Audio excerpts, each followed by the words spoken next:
When my father handed the promotion I had bled for to my little brother, who had zero corporate experience, I did not scream or cry. I simply smiled, walked out of the building, and drove home. 3 days later, I woke up to 65 missed calls and a company on the brink of total collapse. My name is Anna, and I am 34 years old.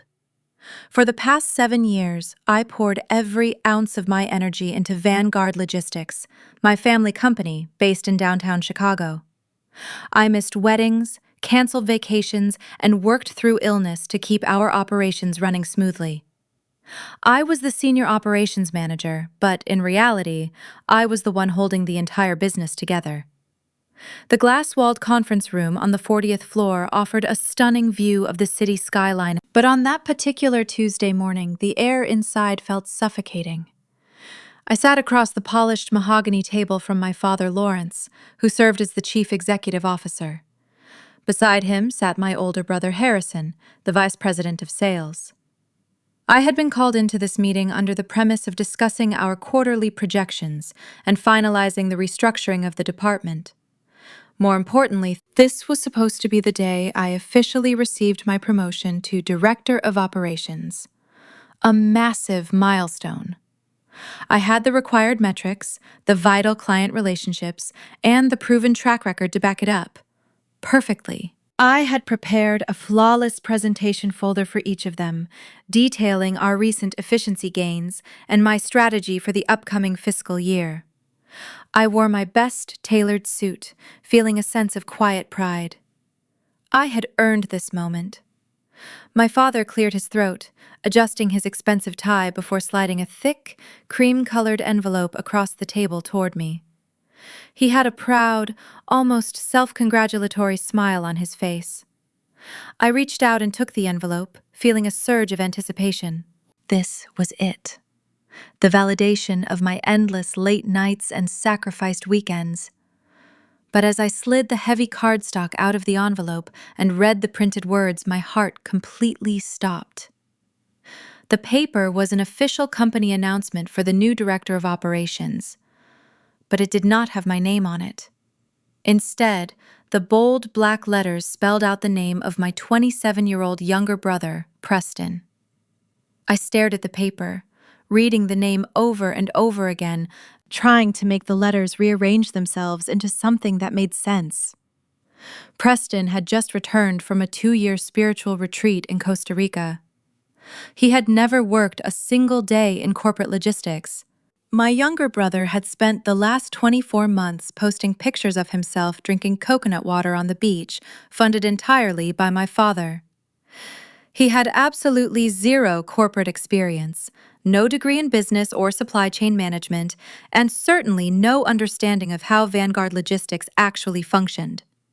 Yet here was an official document crowning him the director of the very department I had built from the ground up. I looked up from the paper, my vision blurring slightly at the edges. My father was leaning back in his leather chair, looking entirely too pleased with himself. Harrison was sitting next to him, with a familiar, arrogant smirk playing on his lips.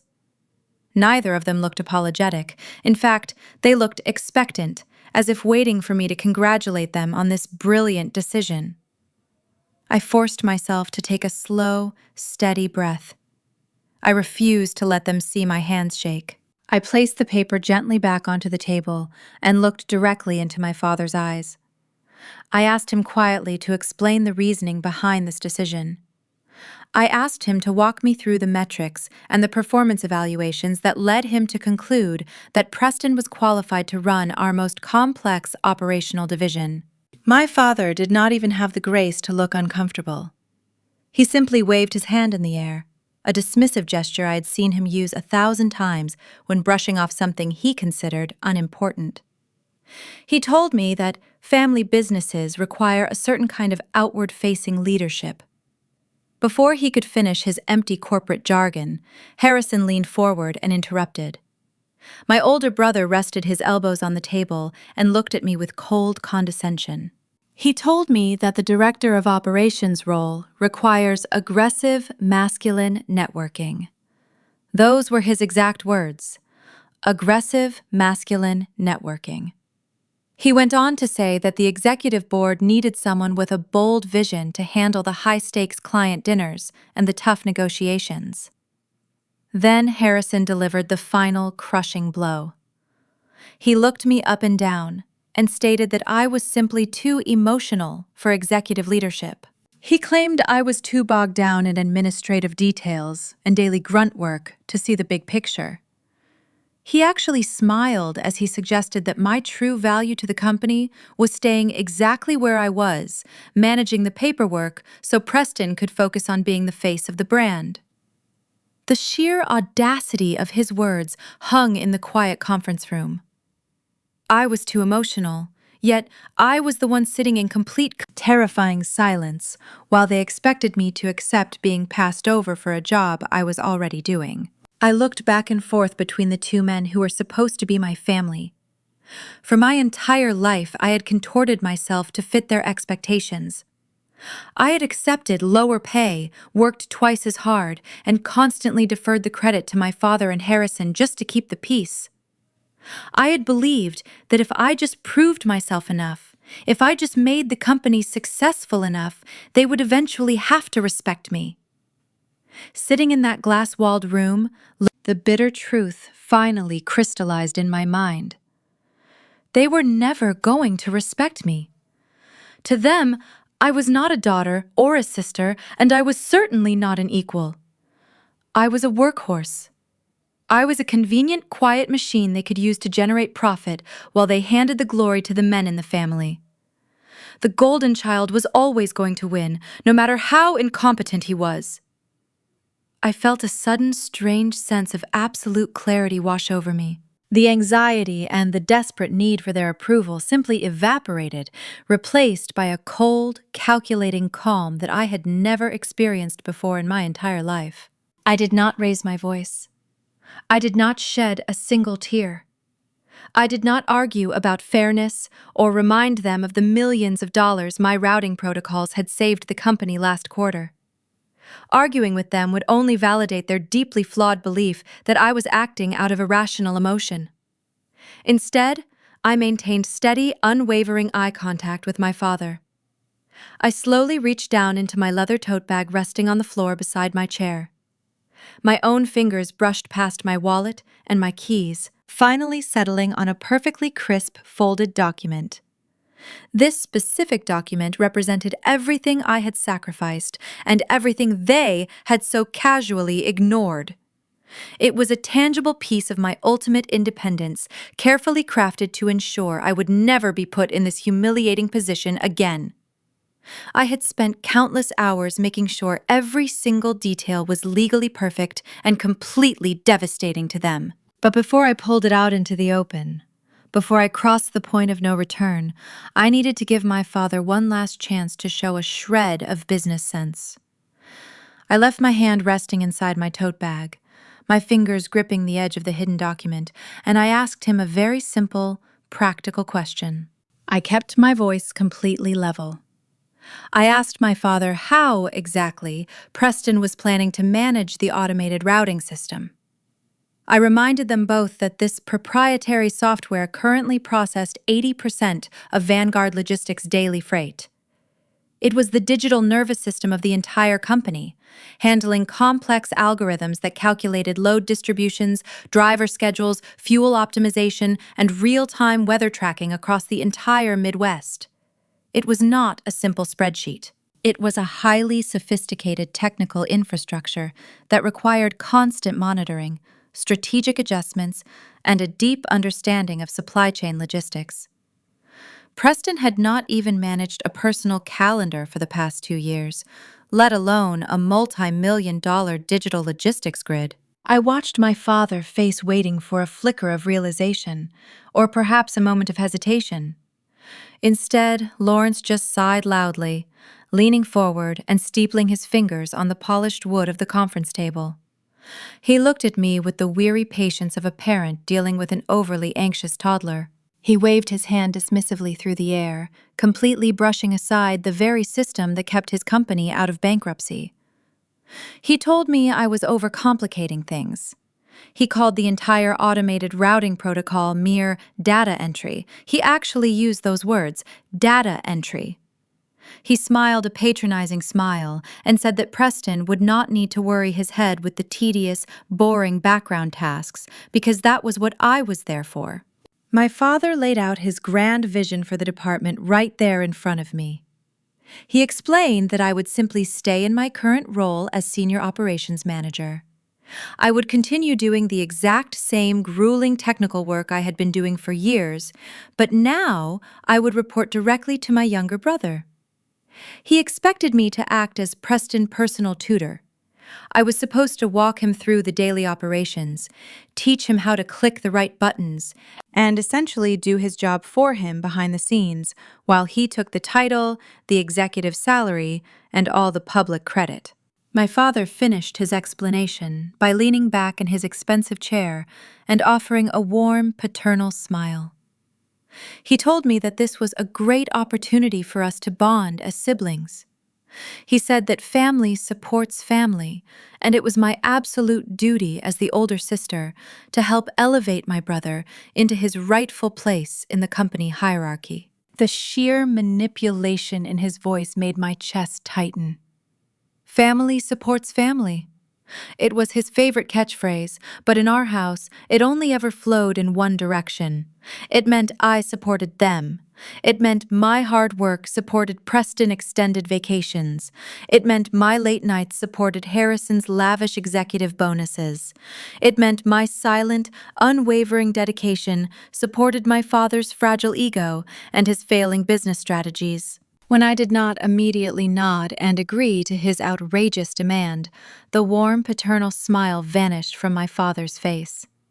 His expression hardened into something much colder. He decided it was time to remind me of my place, to put the emotional, difficult daughter back into her assigned box. He lowered his voice, taking on a tone of deep fake sympathy that was designed to make me feel small. He brought up my former fiancé, David. He reminded me, right there in front of Harrison, that David had walked out on me a year ago. My father shook his head sadly, acting as if he were recounting a tragic personal failing on my part. He told me that when my personal life fell apart, he had been incredibly gracious to let me keep my job. He framed my presence at Vanguard Logistics as an act of charity. He suggested that my intense 80-hour work weeks over the past year were nothing more than a pathetic coping mechanism for a lonely, heartbroken woman. He painted a picture of a desperate spinster hiding in her office because she had nothing else to go home to. He claimed that he had allowed me to bury myself in administrative details just to do me a favor, to give my empty life some sort of structure. The reality of the situation was so drastically different that his words almost made me dizzy. David had not left me because I was a failure. David had left me because I was working those grueling 80-hour weeks specifically to save my father company from going under.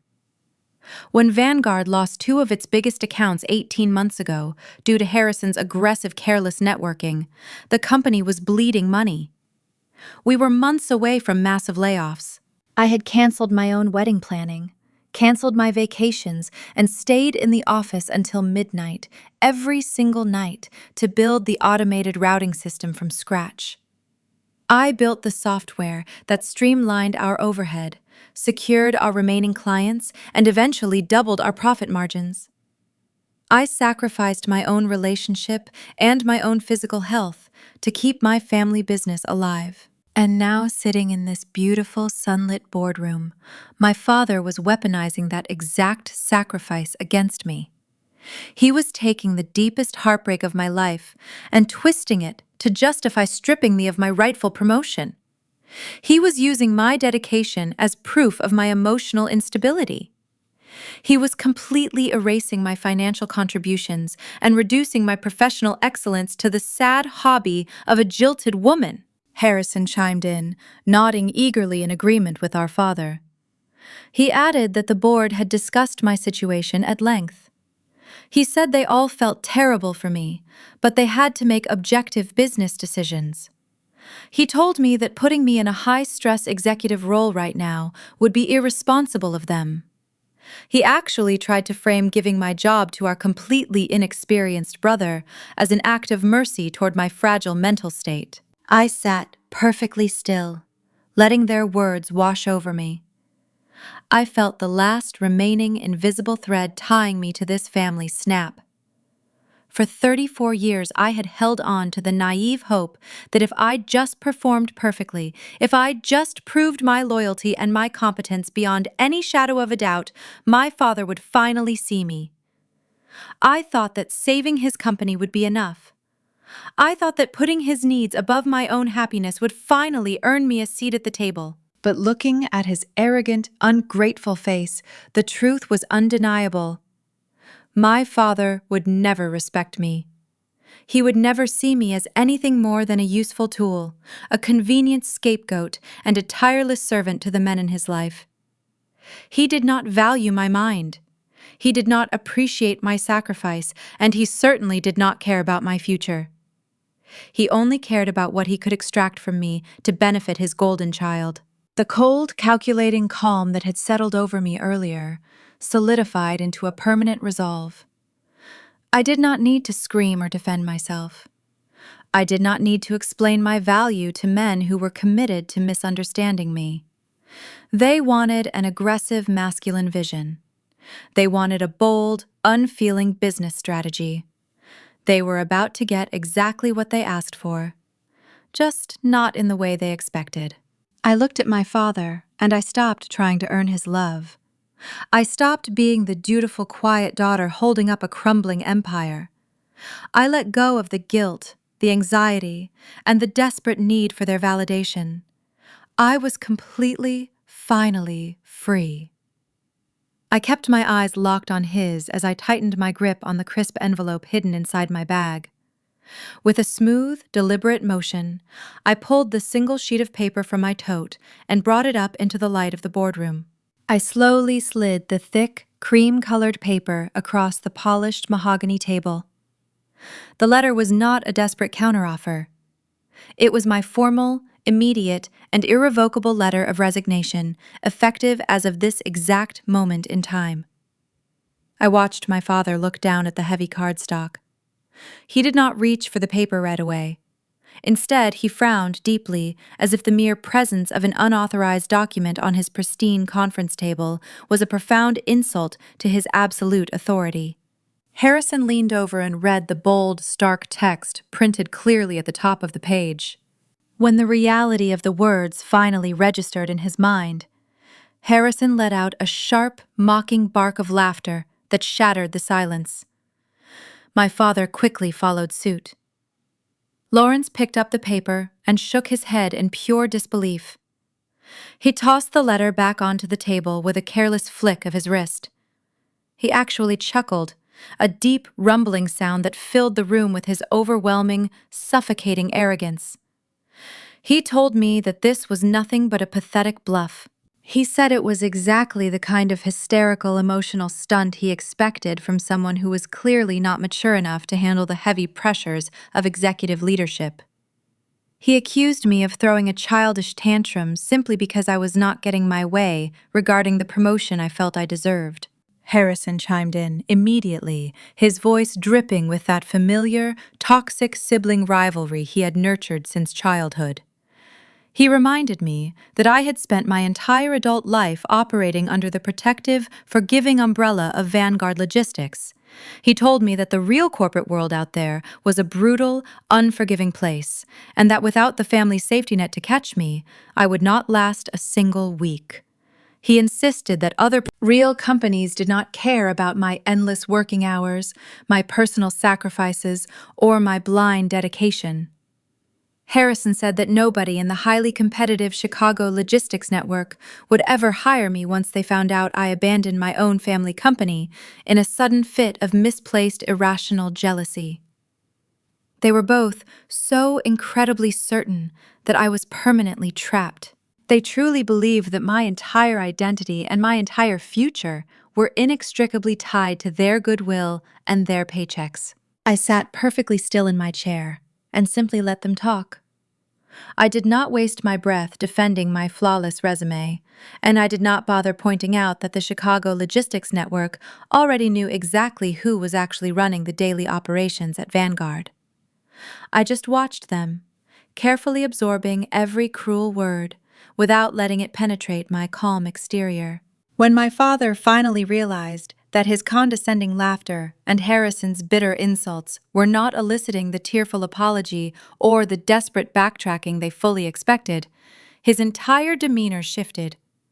The smug amusement vanished completely from his face, quickly replaced by a dark, authoritarian anger that I recognized all too well.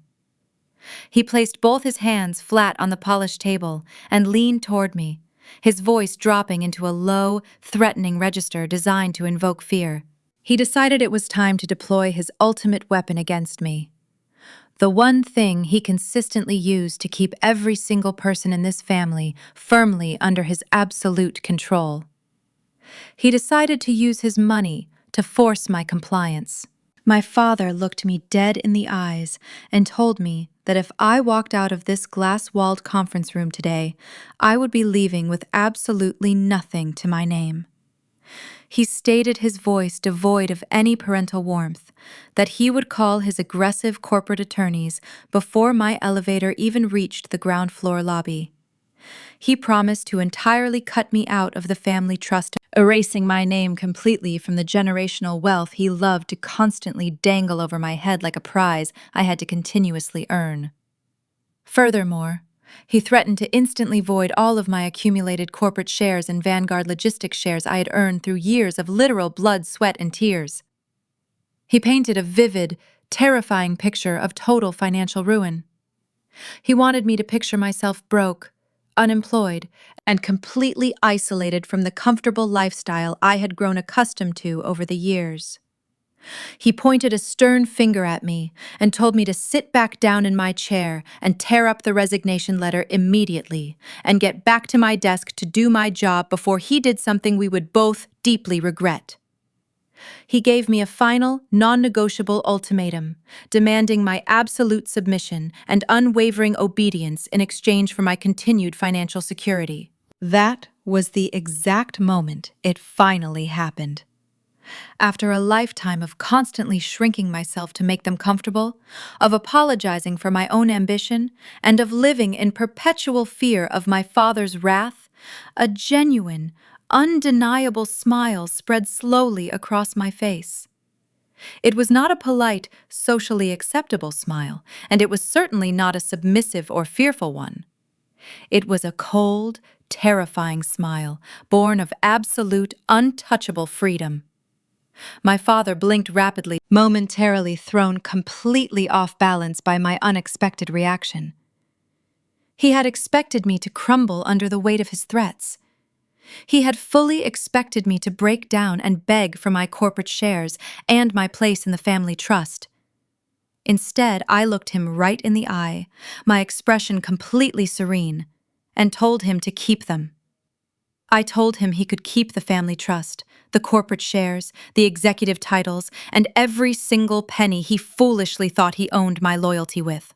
I told him in a remarkably steady voice that I did not need his money, and I certainly did not need his permission to leave this toxic environment forever. I stood up from my chair, the movement smooth, graceful, and completely unhurried. I picked up my tailored wool coat from the back of the leather seat and slipped it over my shoulders with deliberate precision. I grabbed my leather tote bag, making sure not to disturb the resignation letter that remained perfectly centered on the mahogany table between them. Turning my back on the two men who had spent years underestimating my worth, I walked purposefully toward the heavy glass door of the conference room. I did not look back, not even for a fraction of a second, when I heard my father suddenly shout my name in a tone of rising panic. I pushed the door open and stepped out into the carpeted hallway just as the elevator pinged its arrival at the end of the corridor. As I walked toward the open elevator doors, my younger brother Preston came strolling around the corner from the executive break room. He was holding a large, expensive green juice, dressed in a casual linen shirt, looking completely relaxed and blissfully unaware of the corporate empire currently crumbling around him. He gave me a bright, confused wave as I stepped into the elevator car, his carefree attitude a stark contrast to the heavy realization I was leaving behind. "See you Monday, Anna," he called out cheerfully, holding up his juice in a mock toast. I pressed the lobby button, kept that same cold, peaceful smile firmly on my face, and watched the heavy metal doors slide shut, sealing them forever inside the massive, catastrophic disaster they had just created. The descent down to the ground floor felt remarkably fast. Usually, that elevator ride was a claustrophobic trap where I would mentally rehearse my apologies before facing my father. Today, it felt like a decompression chamber. I watched the digital floor numbers tick downward, and with every passing floor, another layer of obligation melted off my shoulders. I stepped out into the sprawling lobby, nodding politely to the security guards. They smiled back, unaware they were looking at a woman who had just effectively dismantled the company they were guarding. I pushed through the heavy glass revolving doors and walked out into the crisp, biting air of downtown Chicago. I felt energized. I walked 2 blocks down to the private parking garage where I kept my car. I reached my sedan, unlocked it, and climbed into the driver's seat. The interior was quiet, insulated from the city noise. I dropped my heavy tote bag onto the passenger seat and closed my eyes for a moment. I listened to the sound of my own breathing. There were no tears, no shaking hands, and no sudden waves of regret. There was only the profound certainty that I had done the right thing. I opened my eyes and looked at my tote bag, thinking about what was actually sitting inside it. My father and Harrison believed they held all the cards because they controlled the Vanguard Logistics payroll and the family trust fund. They genuinely thought I was a helpless, emotional woman who had dedicated her entire life to a company she had no actual equity in. They were entirely wrong.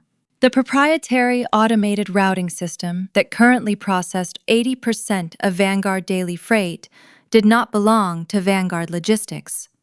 It never had. 3 years ago, when our profit margins were dangerously thin, I walked into my father's office with a comprehensive proposal.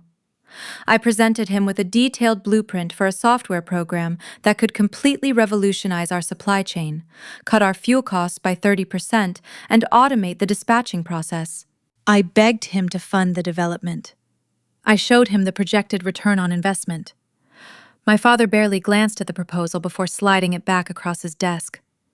He called it a risky vanity project and explicitly forbade me from using company resources to pursue it. He told me to stick to my administrative duties and leave the strategic investments to the men. So I did exactly what he asked.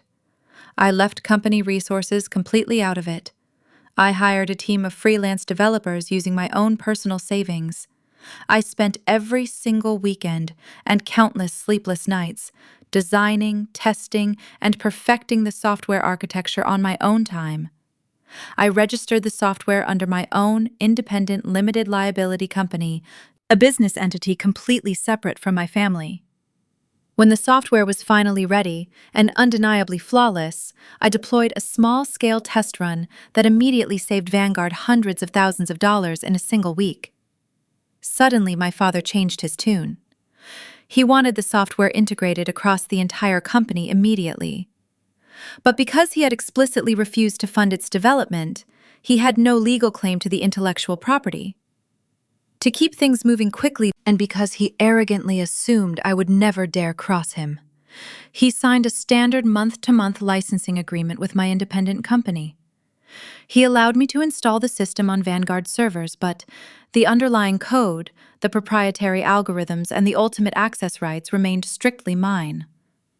He assumed I was just his obedient daughter playing with computers. He never realized he was renting the lifeblood of his entire operation from a woman he constantly degraded. Sitting in the dim light of the parking garage, I reached into my bag and pulled out my cell phone. I unlocked the screen and bypassed my personal email, going straight to a secure, encrypted folder buried on the second page of my apps. I tapped a sleek, minimalist icon that opened my private server management dashboard. The screen glowed softly in the quiet car, displaying the real-time data flow of Vanguard Logistics. I could see the active shipments, the live truck coordinates moving across the Midwest, and the thousands of client invoices being generated and processed automatically. It was a beautiful, complex symphony of digital efficiency, and I had built every single piece of it. I navigated to the Client Portal tab. There was only one active client listed on the screen: Vanguard Logistics. Next to the company name was a small bright green indicator light, showing that their server connection was active and healthy. Right below that green light was a large, solid red button. The text on the button was simple and direct: Revoke Client Access. My thumb hovered over the glowing screen. Pressing this button would instantly terminate the licensing agreement. It would not delete any of Vanguard historical data, but it would completely and immediately sever their access to the routing software. The moment I tapped that glass, the digital nervous system of my father company would go completely dark. The automated dispatching would fail. The real-time tracking would vanish. The predictive load distribution that saved them millions of dollars would revert back to the slow, manual spreadsheets they had used 3 years ago. Preston, currently sipping a green juice and waiting to take over my department, would suddenly find himself staring at blank monitors with absolutely no idea how to route a single delivery truck. I thought about Harrison telling me I was too emotional for leadership. I thought about my father threatening to cut me out of the family trust to force my submission. I did not feel angry anymore. I felt perfectly, dangerously serene. I pressed my thumb down firmly on the red button. A confirmation dialog box popped up on the screen, asking if I was absolutely certain I wanted to revoke access and terminate the connection. I tapped confirm without a second of hesitation. The bright green indicator light instantly switched to a dull, flat gray. A small text notification appeared at the bottom of the screen. Server connection terminated. Client access revoked successfully. I locked my phone and placed it carefully on the passenger seat next to my tote bag. I reached forward and pressed the ignition button on my dashboard. The engine purred to life, a low, comforting hum that filled the quiet space of the car. I shifted into drive, pulled out of the parking space, and navigated toward the exit of the garage. As I pulled out onto the bustling Chicago streets, merging seamlessly into the late morning traffic, I felt a physical weight lift off my chest. I was not driving back to my apartment to wait for the inevitable fallout. I had planned for this exact scenario months ago. I had a reservation at a quiet, secluded coastal rental property up in Michigan. A beautiful little house right on the water, where the cell service was notoriously spotty and the air smelled like pine trees and fresh rain. I was taking a long, peaceful weekend to myself.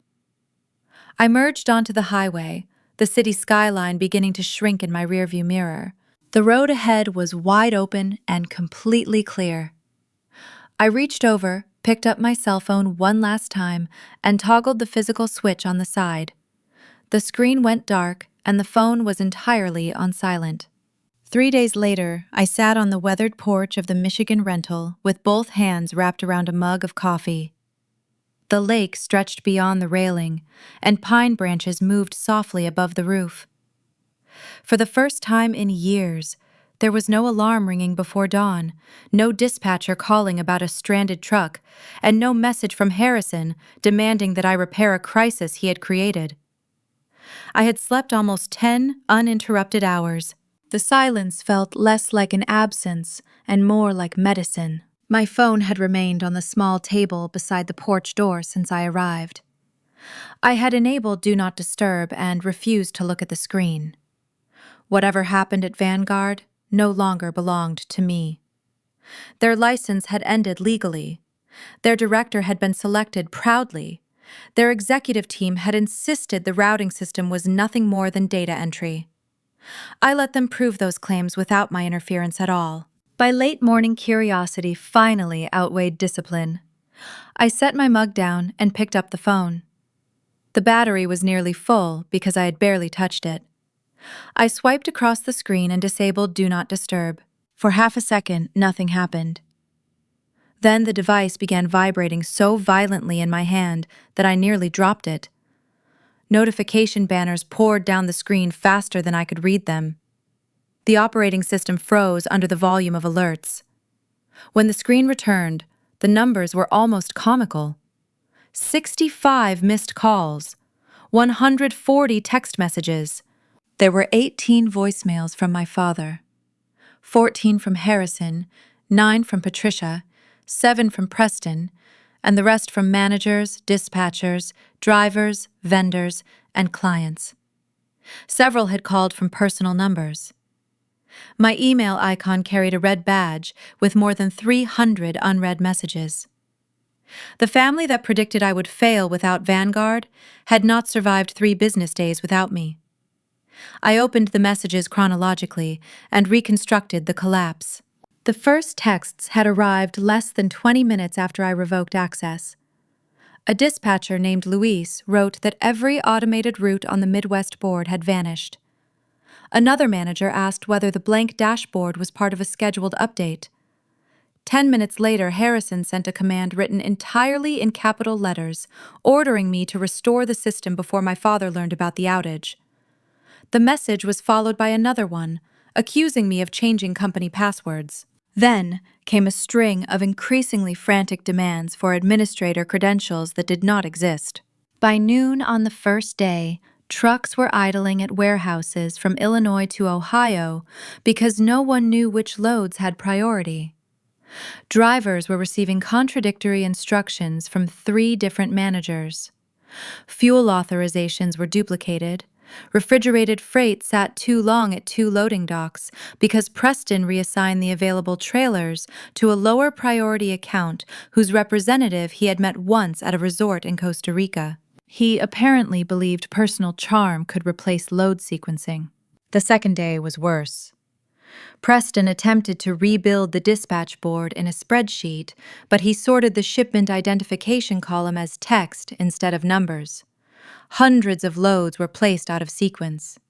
When a senior dispatcher tried to correct him, Preston accused her of resisting his leadership and removed her access to the shared file. 2 experienced route coordinators resigned before lunch. Another manager sent a screenshot of Preston pointing at a blank monitor and ordering the technology staff to restore the routes. Then I reached the message explaining why 20 clients had begun calling me directly. At 7:40 that evening, Preston tried to send an internal notice canceling a batch of duplicate test routes. He selected the wrong distribution list. Instead of notifying the operations team, he triggered an automated mass cancellation email to Vanguard's 20 largest clients. The email informed them that all active shipments had been canceled at their request, and that future service would require a new contract review. Several clients immediately assumed Vanguard was terminating their accounts. Others believed their freight had been abandoned. By the time Harrison discovered the mistake, screenshots were already circulating through the Chicago logistics network. My father first tried anger. His early voicemails called my behavior childish, illegal, and unforgivable. He ordered me to report to the office and reminded me that he controlled the family trust. Later, his tone changed. He claimed there had been a misunderstanding about the promotion and suggested we could discuss a temporary consulting arrangement. By the second night, he was no longer pretending to negotiate. His voice shook as he admitted that penalties were accumulating by the hour and that the board had begun demanding answers. Patricia's messages followed their own predictable pattern. She began with guilt, telling me my father had chest pain because of the stress. Then she accused me of humiliating Preston during the most important week of his life. Finally, she warned that the entire extended family would know what kind of daughter I had become. She never asked whether I was safe. She never apologized for the boardroom ambush. Every message treated my labor as family property that I had stolen by taking it with me. Preston's voicemails were the strangest.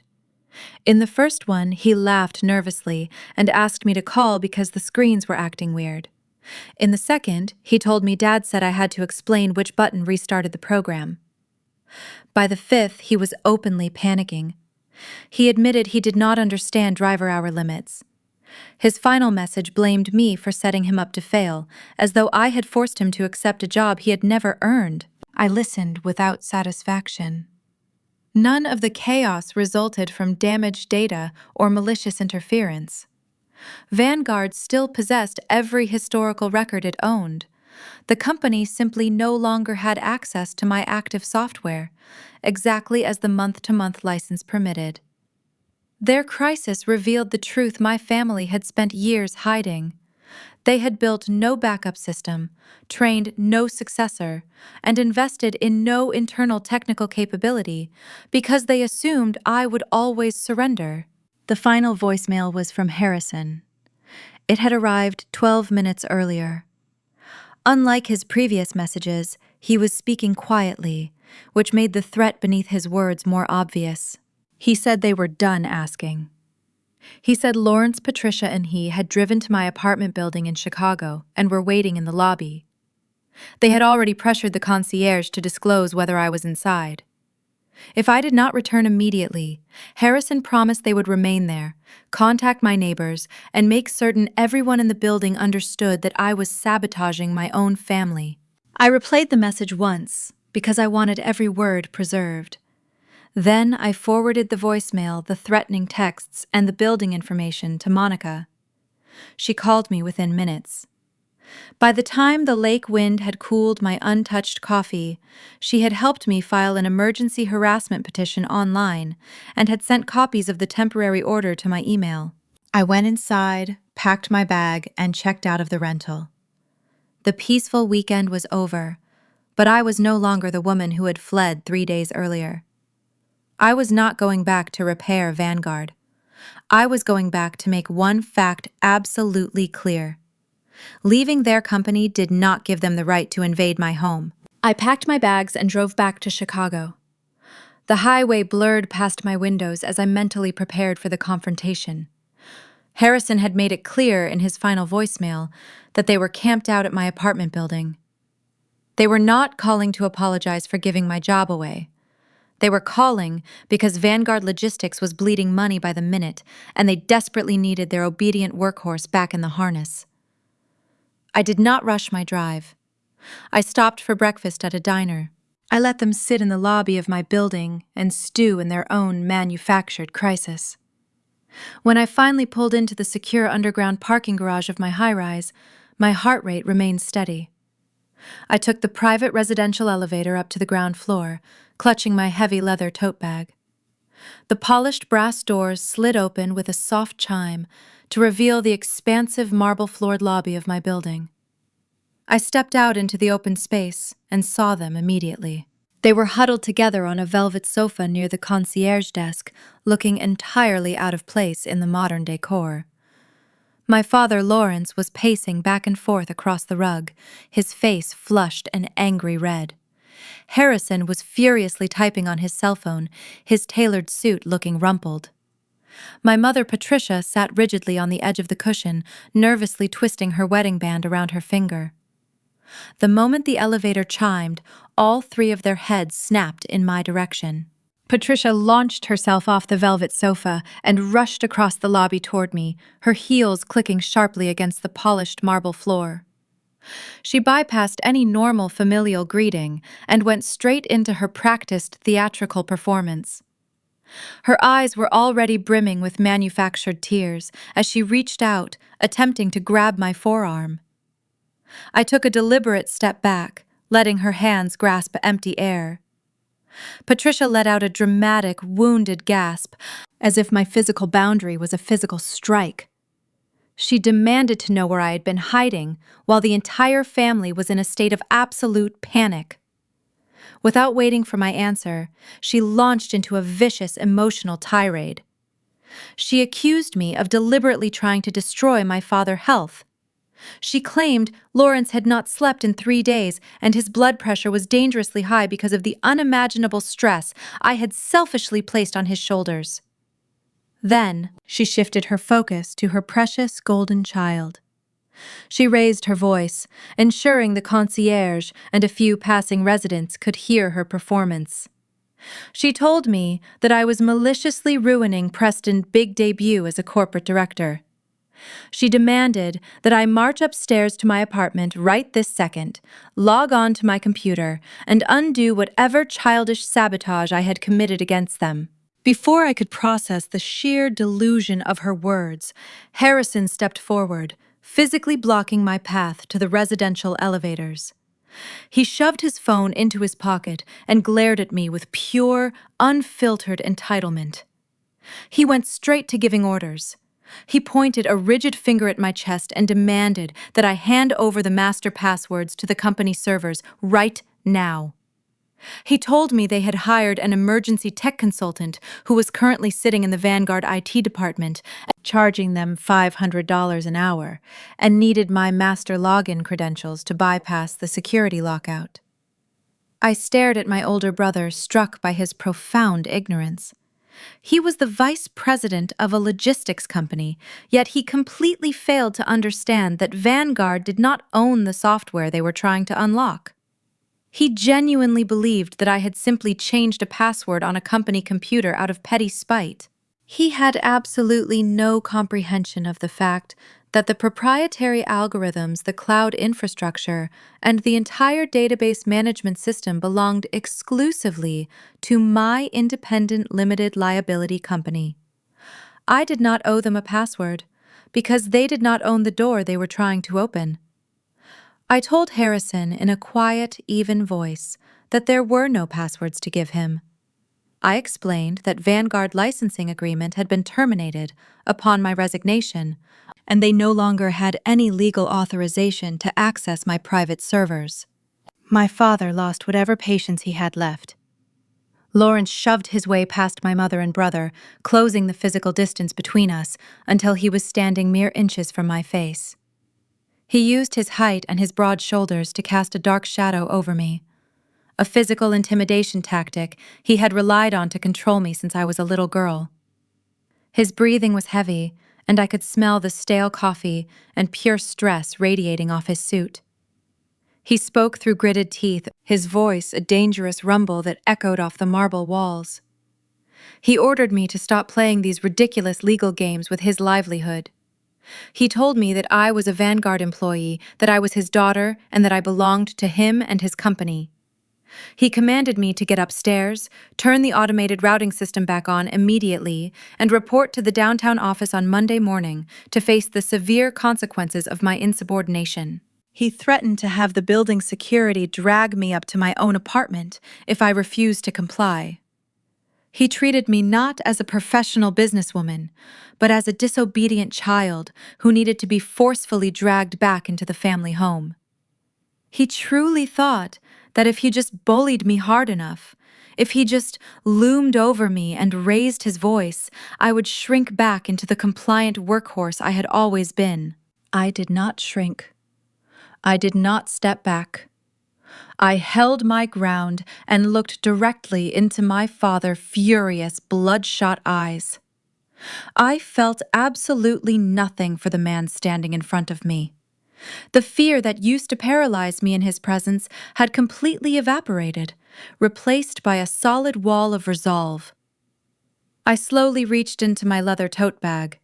My mother gasped again, perhaps thinking I was finally reaching for a laptop or a hard drive to fix their massive logistical nightmare.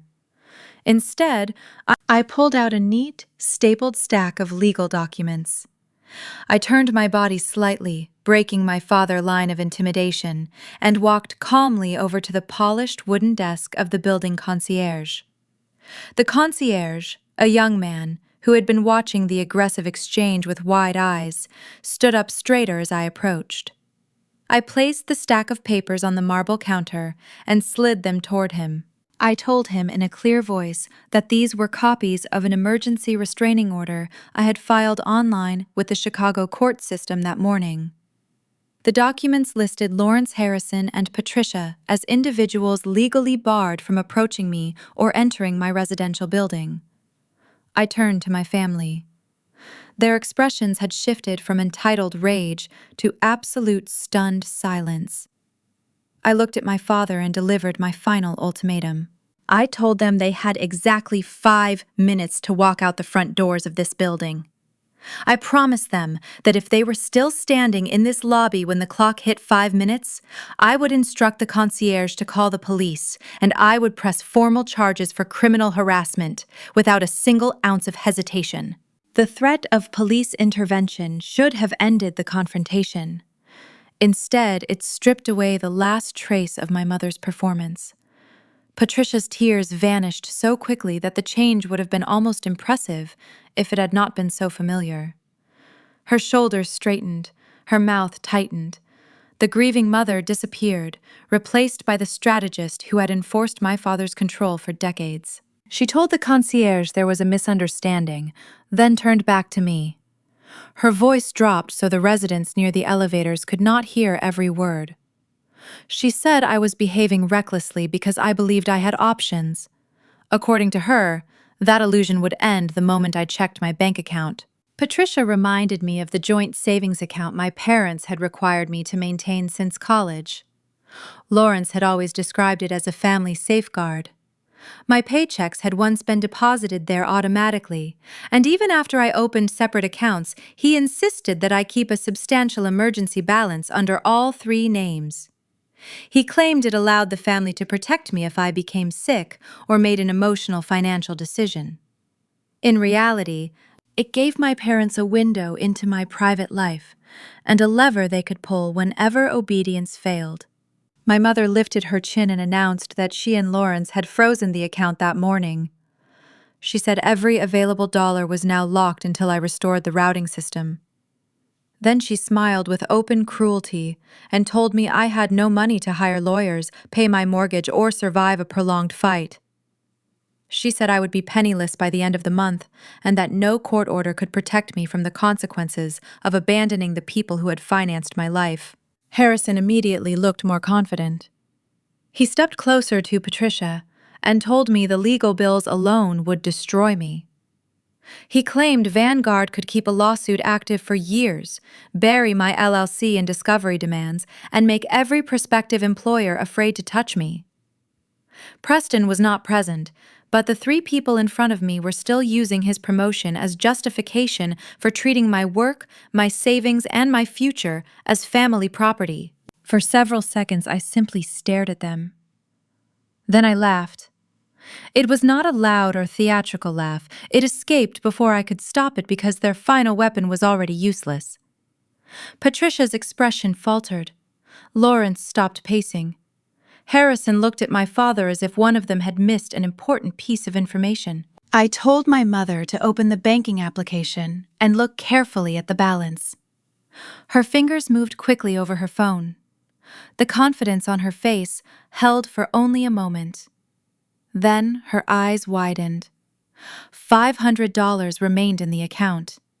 That was all. Months earlier, Monica and I had reviewed every financial connection between me and my family. We did it after Lawrence demanded access to my LLC revenue statements and called the licensing income family money. Monica warned me that the joint account allowed either owner to withdraw or freeze funds without my permission. I had listened. Over several lawful transfers, I moved my personal savings into an account held solely in my name. The licensing profits went into a separate business treasury account, controlled by my LLC. A portion of the long-term reserves sat in a properly disclosed international account established for software licensing revenue beyond my parents' signatures, but fully reported to the relevant tax authorities. I left $500 behind to keep the joint account open and to see whether they would eventually reveal exactly how they intended to use it. Now they had. Patricia refreshed the screen twice. She accused me of stealing from the family, I reminded her that the money came from my salary, my personal savings, and license payments made to a company I legally owned. Lawrence demanded to know when I had moved it. I told him the dates were none of his business, and that Monica possessed complete records of every transfer. The revelation did more than embarrass them. It destroyed the central assumption behind every threat they had made. My father could remove me from the family trust. He could attempt to challenge my Vanguard shares. He could tell every relative that I was ungrateful. None of it would leave me homeless or desperate. I had built independent wealth quietly, while they congratulated themselves for keeping me dependent. Harrison recovered first. He accused me of planning the entire disaster for months. I corrected him. I had planned to protect myself for months. They had planned the disaster when they promoted an unqualified man, ordered me to perform his work, and threatened to erase my future if I refused. Patricia tried one final emotional attack. She said a loving daughter would never hide money from her parents. I asked whether a loving mother would freeze her daughter's savings to force unpaid labor. Her face hardened, but she had no answer. Lawrence looked from Patricia's phone to the legal papers on the concierge desk. I could see him recalculating. Intimidation had failed. The trust had failed. The frozen account had failed. For the first time, he understood that there was no private lever left to pull. His fear converted instantly into fury. He reached inside his jacket for his phone. My father practically shattered the screen of his phone as he jammed his finger against the glass, dialing his legal team right there in the middle of my residential lobby. His face was a terrifying shade of crimson, and his chest heaved with the exertion of his own rage. He shouted into the receiver the moment the call connected, ignoring the startled looks of a young couple walking their dog past the concierge desk. He demanded that his lead counsel draft the most vicious, aggressive lawsuit possible. He paced in tight, erratic circles over the marble floor, screaming words like corporate espionage, malicious sabotage, and intellectual property theft for anyone in the building to hear. He wanted to ensure I understood the sheer magnitude of the destruction he planned to bring down upon my head. He promised the voice on the other end of the line that he was going to bleed me completely dry in court until I came crawling back to his boardroom on my hands and knees. Harrison stood beside our mother, puffing out his chest and nodding along with every threat our father bellowed into the phone. Patricia had finally stopped her theatrical sobbing. The realization that I was no longer financially tethered to her husband's bank accounts had completely short-circuited her usual manipulation tactics. She stared at me with wide, unblinking eyes, as if she were looking at a complete stranger. I did not give them the satisfaction of a reaction. I simply checked the gold watch on my wrist, noted that their 5 minutes were officially up, and gave the concierge a pointed look. The young man immediately picked up his desk phone. My father caught the movement, lowered his cell phone, and glared at me with a hatred so pure it momentarily took my breath away. But he did not cross the physical boundary. He knew that an arrest record would complicate his impending public relations nightmare. He grabbed my mother by the arm, shoved past Harrison, and stormed out through the heavy glass doors into the Chicago street. The following morning, I was sitting at my kitchen island, drinking a cup of dark roast coffee, when a sharp knock echoed through my apartment. I set my mug down, walked to the front door, and looked through the peephole. A man in a beige windbreaker was holding a thick, heavy manila envelope. I unlocked the deadbolt and opened the door. He asked if I was Anna, and when I confirmed my identity, he thrust the massive envelope into my hands, stated that I had been officially served, and walked quickly down the carpeted hallway. I carried the heavy stack of legal documents over to my kitchen counter and broke the seal. The lawsuit was a masterpiece of corporate intimidation. Vanguard Logistics was suing my independent limited liability company for $50 million in damages. The pages were filled with wild, fabricated accusations, claiming I had stolen proprietary company data, intentionally crashed their operating systems, and breached a fiduciary duty that I never actually possessed. I did not panic. I did not call my father to beg for mercy. I picked up my cell phone and dialed the direct line of my attorney, Monica. She was a brilliant, razor-sharp corporate litigator who specialized in intellectual property rights, and I had kept her on a generous retainer for the past 3 years, specifically for this exact day. When she answered, I told her the lawsuit had arrived. Monica let out a soft, amused chuckle over the line. She told me to get dressed in my sharpest suit and meet her at the Vanguard legal team downtown offices at 2 o'clock, sharp. She promised me it was going to be a very short, very satisfying meeting. The law firm representing Vanguard Logistics occupied the entire 50th floor of a sleek skyscraper in the financial district. The conference room we were escorted into was intentionally designed to make opponents feel small. The table was an enormous slab of black granite, surrounded by floor-to-ceiling windows that offered a dizzying, vertigo-inducing view of the city below. My father and Harrison were already sitting on one side of the vast table, flanked by 3 aggressive-looking corporate attorneys wearing immaculate, $1,000 suits. Lawrence looked incredibly smug. The bags under his eyes betrayed his exhaustion, but his posture radiated absolute triumphant victory. He genuinely believed that the sheer physical weight of the $50 million lawsuit resting on the table would force me to surrender my software immediately. Monica and I took our seats on the opposite side of the granite table. We did not bring boxes of defensive evidence or stacks of counterclaims. Monica simply placed a single thin manila folder on the table in front of her. The lead attorney for Vanguard cleared his throat, adjusting his silk tie, and prepared to launch into a practiced, intimidating monologue about the severe consequences of corporate sabotage. He started throwing around heavy legal jargon, demanding the immediate transfer of all server passwords and administrative rights to Vanguard Logistics.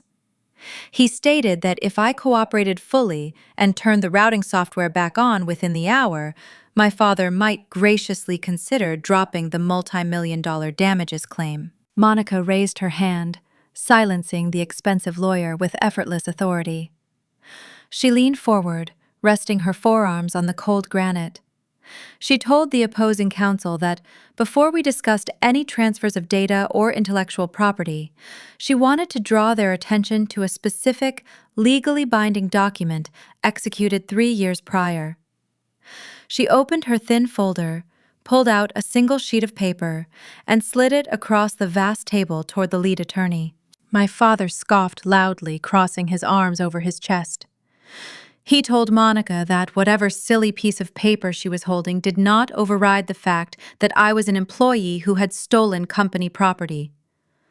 Monica ignored him completely, keeping her eyes fixed on the lead attorney as he picked up the document. It was the independent contractor waiver. 3 years ago, when my father had absolutely refused to fund the development of my automated routing software, he had been terrified that I might try to claim overtime hours or demand reimbursement for the freelance developers I hired.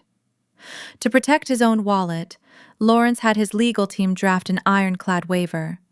He forced me to sign it, under the threat of termination. The document explicitly stated that any software developed outside of normal business hours, using non-company resources, belonged solely to my independent limited liability company.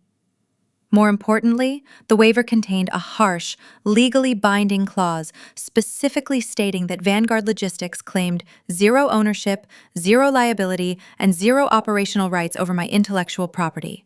I watched the lead attorney eyes scan the page. The arrogant, aggressive posture practically evaporated from his body. His face went completely pale. He read the signature line, clearly recognizing my father's aggressive scrawl right next to my own.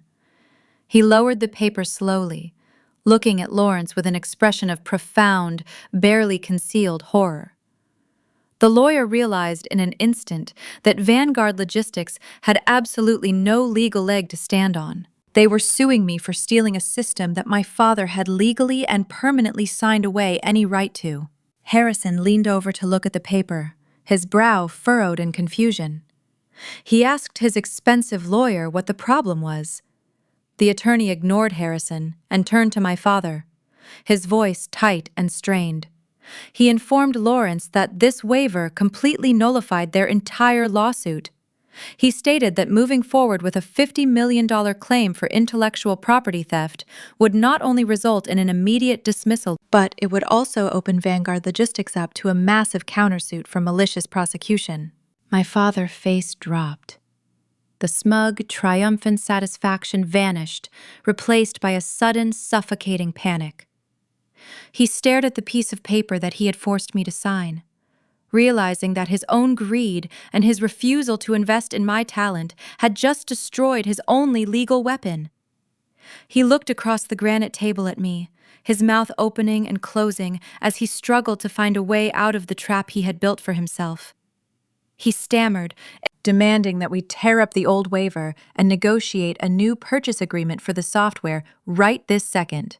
I leaned forward, resting my hands on the granite table, and gave my father a slow, deliberate smile. I told him the software was no longer available for purchase by Vanguard Logistics. Lawrence immediately demanded to know who had bought it. I corrected him. No final sale had occurred, but earlier that morning, I had signed a binding short-term exclusive representation and no-shop agreement with a technology commercialization firm. Under that agreement, every offer had to pass through the firm, and Vanguard was barred from approaching prospective buyers or interfering with the process. The distinction mattered. I had not rushed into a permanent deal simply to hurt my family. I had created a process in which qualified companies could examine the code, verify the performance data, and decide whether to pursue a long-term license. Monica had structured the agreement carefully.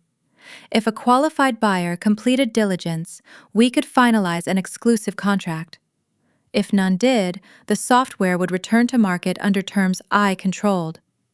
Either way, my father could not bully me across a conference table and force an emergency transfer. Lawrence stood so abruptly that his chair scraped against the floor. He accused me of conspiring with a competitor and demanded the bidder's name. Monica answered. She reminded him that the confidentiality provisions were enforceable and that any attempt to contact, threaten, or defame the firm or a prospective partner would expose Vanguard to additional claims. The lead attorney quietly told my father to sit down. For the first time, Lawrence obeyed someone else in front of me. The attorney turned toward Monica and formally withdrew the demand for server credentials. He stated that his firm would recommend dismissing the lawsuit and opening settlement discussions regarding Vanguard's unpaid final licensing invoice. Monica added that we expected written confirmation by the end of the day, along with preservation of all internal emails concerning the software, my resignation, and the accusations of sabotage. The pale expression on Harrison's face told me he understood how damaging those emails could become. My father tried to recover his authority. He said I was betraying the family and gambling with a legacy that had taken decades to build. I did not give him the final confrontation he wanted. I simply told him that business decisions had consequences and that all future communication would go through counsel. I gathered my tote bag while Monica collected the waiver and placed it back inside her folder. As we walked toward the door, Lawrence called my name. His voice no longer carried the certainty it had in the boardroom. It sounded frightened. I paused only long enough to tell him that the confidentiality period would proceed without his involvement. Then Monica and I left the conference room. Inside the elevator, Monica warned me that winning the legal argument would not end the conflict. Men like Lawrence and Harrison rarely accepted a documented defeat. If they could not seize the software through court, they would try to poison the market around it. She told me to preserve every message, avoid speaking publicly, and notify her the moment an industry contact repeated a rumor. The elevator doors opened onto the lobby. I stepped into the afternoon crowd knowing the lawsuit had collapsed, but the larger battle had not. Somewhere beyond the glass towers, the commercialization firm was beginning a confidential market review of my system. Whether any opportunity became a permanent alliance would depend on results, not family pressure. For the first time, I intended to let my work speak before anyone else could rewrite the story for their own advantage. The walk back to my apartment after the meeting with Vanguard legal team felt like a victory lap. For the first few days, the silence from my family was absolute. It was the heavy, suffocating silence of a wounded animal retreating to lick its wounds. I spent my mornings organizing my new home office, and my afternoons mapping out the future of my independent software company. I foolishly allowed myself to believe that the battle was over. I assumed that Lawrence and Harrison, having been thoroughly humiliated by their own ironclad legal waiver, would cut their losses and focus on saving what was left of their crumbling logistics empire. I underestimated the sheer depths of their pride and their absolute inability to accept defeat. When arrogant men realize they are legally powerless and bleeding money by the hour, they do not self-reflect. They retaliate. The first sign that something was wrong came in the form of a highly uncomfortable phone call from a former vendor I had worked closely with for 5 years. He called me on a Tuesday evening, his voice hushed and hesitant, asking if I was in a safe place and if I had access to a good therapist. When I asked him what on earth he was talking about, he awkwardly confessed that Harrison had been making the rounds at a major regional supply chain networking event the previous night. My older brother had not just been making excuses for the sudden, catastrophic delays at Vanguard Logistics. He had been spinning a calculated, vicious, and entirely fabricated narrative about my sudden departure. According to Harrison, I had not resigned due to a toxic work environment or unfair treatment. Instead, my brother told a room full of industry executives that I had suffered a severe psychiatric break. He painted a picture of a fragile, unstable woman who simply snapped under the everyday pressures of the corporate world. He claimed that I had been formally fired for gross incompetence and erratic behavior. But the lies did not stop there. To explain the sudden failure of their automated routing systems, Lawrence and Harrison were telling everyone that I had suffered a manic episode on my way out the door and maliciously stolen proprietary company data out of pure spite. They were framing my legal ownership of the software as a delusional act of corporate sabotage. They wanted the Chicago logistics network to view me not as a brilliant innovator, but as a dangerous, unpredictable liability who should never be trusted with a corporate contract again. The sheer audacity of the lie left me momentarily speechless. They were using the oldest, most misogynistic playbook in the corporate world. When a woman outsmarts you, you do not admit defeat. You call her crazy. You label her hysterical. You make sure her professional reputation is so thoroughly poisoned that no one will ever take her seriously again. The professional smear campaign was devastating, but the personal betrayal cut even deeper. 2 days after the rumors started circulating downtown, my personal cell phone began ringing with numbers from extended family members I had not spoken to in months. My Aunt Clara left a tearful voicemail, saying she was praying for my mental recovery. My cousin David sent a cautious text message, offering to help me find a residential treatment facility. It did not take long to figure out who was orchestrating the familial concern. My mother, Patricia, had weaponized her social network. Patricia had spent the entire week calling every aunt, uncle, and distant cousin in our family tree. She played the role of the heartbroken, long-suffering matriarch to absolute perfection. She wept over the phone to her sisters, claiming that I had completely lost my mind. She spun a tragic tale about how my father and my brothers had tried so hard to protect me from my own instability, only for me to turn around and try to destroy the family out of paranoid delusion. She told them I was isolating myself, acting aggressively, and refusing all their loving attempts to get me psychiatric help. Patricia knew exactly what she was doing. By preemptively framing me as a mentally unstable aggressor, she ensured that if I ever tried to tell the extended family the truth about the stolen promotion or the verbal abuse, they would simply view my words as further proof of my supposed psychiatric break. My own mother was actively participating in my character assassination to protect the fragile egos of her husband and her sons. I sat in my apartment, listening to my aunt voicemail over and over again, feeling a cold, heavy knot form in my stomach.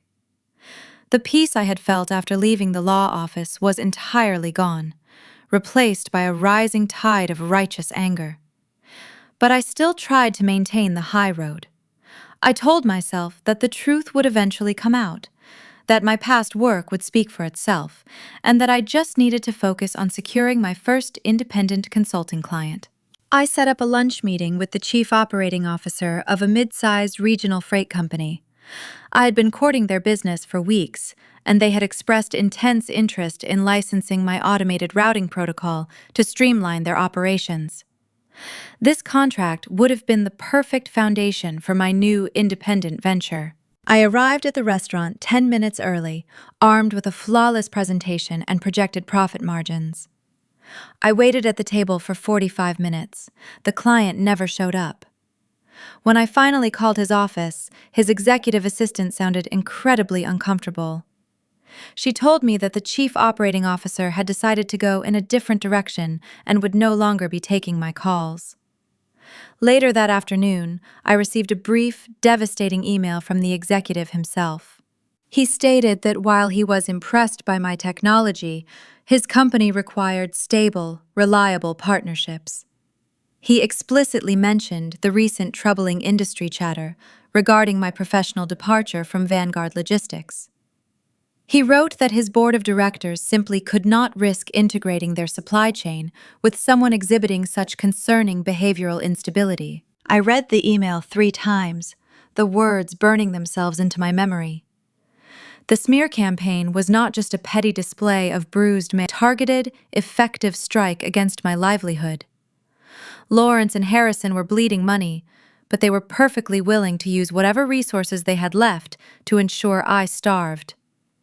They wanted to make it absolutely impossible for me to work in the logistics industry ever again. They wanted to starve me out until I was forced to crawl back to them and beg for forgiveness and hand over the software they so desperately needed to keep their empire afloat. I closed my laptop and looked out the window of my apartment at the sprawling Chicago skyline. The realization washed over me with absolute crystal-clear certainty. Walking away quietly and taking the high road was never going to work with people who fought dirty. I had mistakenly believed that simply removing my talent from their company would be enough of a consequence. I had thought that letting them fail on their own merits would be my ultimate closure. But they were not just failing. They were actively trying to drag me down into the mud with them. They were trying to rewrite history to make me the villain in my own story. I realized then that I could not just walk away and build a new life in the shadows. Simply surviving their abuse was no longer enough. I had to completely and systematically dismantle the false narrative they were spreading. I had to show the entire industry exactly who they were dealing with, and I had to do it in a way that left absolutely no room for doubt. The game had fundamentally changed, and it was time for me to stop playing defense.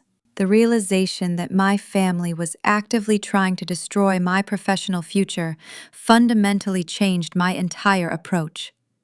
If Lawrence and Harrison wanted to play a ruthless game of corporate warfare, I was no longer going to sit quietly on the sidelines.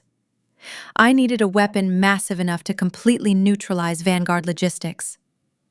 There was only one company in the Midwest with the infrastructure and the market share to do exactly that: Apex Freight. They were a multi-billion-dollar transportation giant, and my father, absolute worst nightmare. The chief executive officer of Apex Freight was a man named Victor. He was known throughout the industry as a brilliant, unapologetically ruthless operator who cared absolutely nothing for corporate tradition. He only cared about cold, hard results. I leveraged my remaining professional contacts to secure a private meeting with him. I knew Victor had heard the vicious rumors my family was spreading. The logistics world was small, and whispers of a spectacular psychiatric breakdown would have undoubtedly reached his desk. I put on my sharpest power suit, packed my encrypted laptop, and drove to the Apex Freight headquarters. I was escorted up to the top floor and led directly into Victor's expansive corner office. Victor was standing by his windows looking out over the city. He turned around as I entered. He was a sharply dressed man in his late 40s, with assessing, intelligent eyes that immediately began calculating my worth. He did not offer a warm, comforting smile or any polite small talk. He simply gestured for me to take a seat at the sleek glass table in the center of the room. He bluntly stated that taking a meeting with a woman currently at the center of a massive industry scandal was a calculated risk. He told me that Harrison had been loudly proclaiming to anyone who would listen that I had completely lost my mind, stolen company property, and been fired for gross incompetence. Victor leaned forward slightly, his gaze piercing, and asked me why he should waste his valuable time on someone the rest of the industry was currently treating like a radioactive liability. I did not flinch, and I certainly did not offer a defensive, emotional explanation about my abusive family dynamics. I maintained absolute, unwavering eye contact with the man sitting across from me. I told Victor that I was not there to defend my mental health or engage in petty family gossip. I told him I was there to show him exactly why Vanguard Logistics was currently bleeding money and losing their top-tier clients at an unprecedented rate. I opened my briefcase, pulled out my laptop, and placed it on the glass table between us. I booted up the machine and opened the secure dashboard of my proprietary automated routing software. I turned the screen toward Victor and invited him to look at the raw, undeniable data. For the next 45 minutes, I walked the chief executive officer of Apex Freight through every single predictive algorithm and automated dispatching protocol I had built from scratch. I showed him the precise historical data from the past 3 years. I pointed out the exact moment my software had been integrated into the Vanguard systems. I showed him the immediate, staggering drop in fuel expenditures.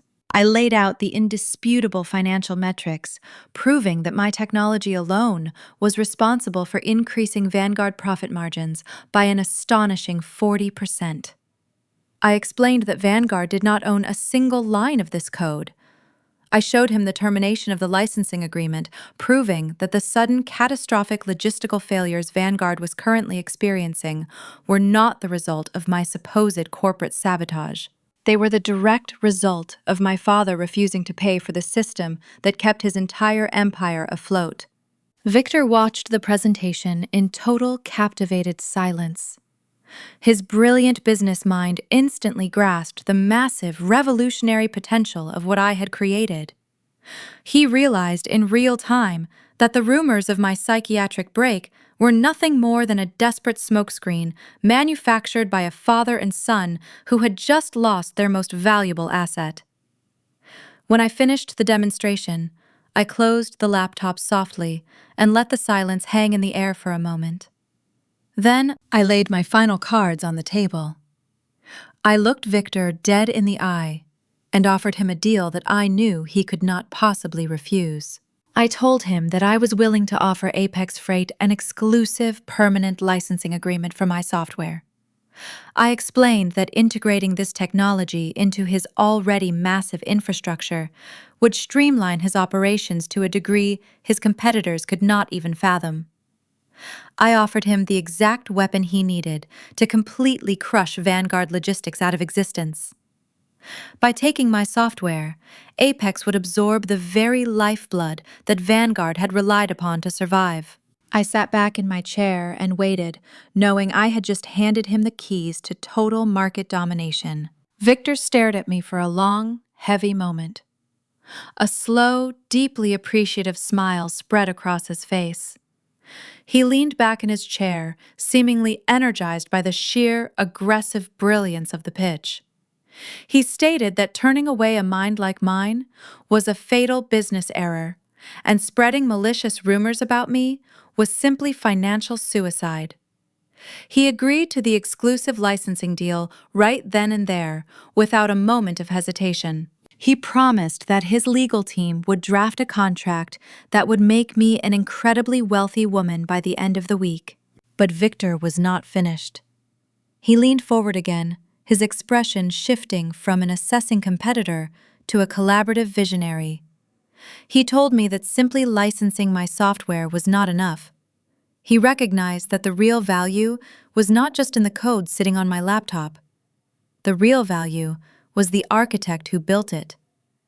He stated that Apex Freight was preparing for a massive digital expansion, and he needed someone with my exact level of operational genius, ruthless efficiency, and strategic foresight to lead the charge. Victor offered me a position on his executive board, right there in his office. He offered me the title of Vice President of Digital Operations. It was the exact executive title my father had cruelly denied me just a few weeks ago, in favor of my inexperienced brother. Victor did not just offer me the title, he offered me complete creative control over the digital infrastructure, a corner office with a dedicated team of developers, and a starting compensation package that was exactly triple the salary I had been making at Vanguard Logistics. He handed me the validation, the respect and the financial power that my own family had spent my entire adult life desperately trying to withhold from me. I looked at Victor, feeling a surge of absolute, unstoppable triumph. I extended my hand across the glass table, shook his hand firmly, and accepted the offer that would permanently change the landscape of our industry. While I was settling into my pristine new corner office at Apex Freight, the walls were rapidly closing in on my family back at Vanguard Logistics. I did not need to be inside their building to know exactly how the disaster was unfolding. The logistics industry in Chicago is incredibly interconnected, and gossip travels faster than freight. It took less than a week for Preston to completely shatter the fragile illusion of his leadership. My younger brother had spent the last 2 years finding himself on tropical beaches, completely insulated from the high-stakes pressure of corporate supply chain management.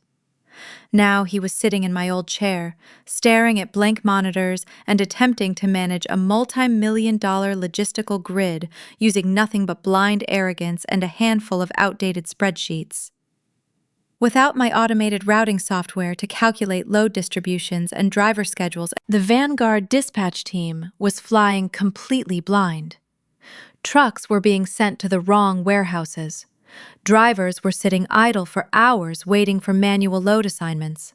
Fuel costs were skyrocketing as efficient routes were abandoned for whatever frantic last-minute directions Preston could manage to shout over the phone.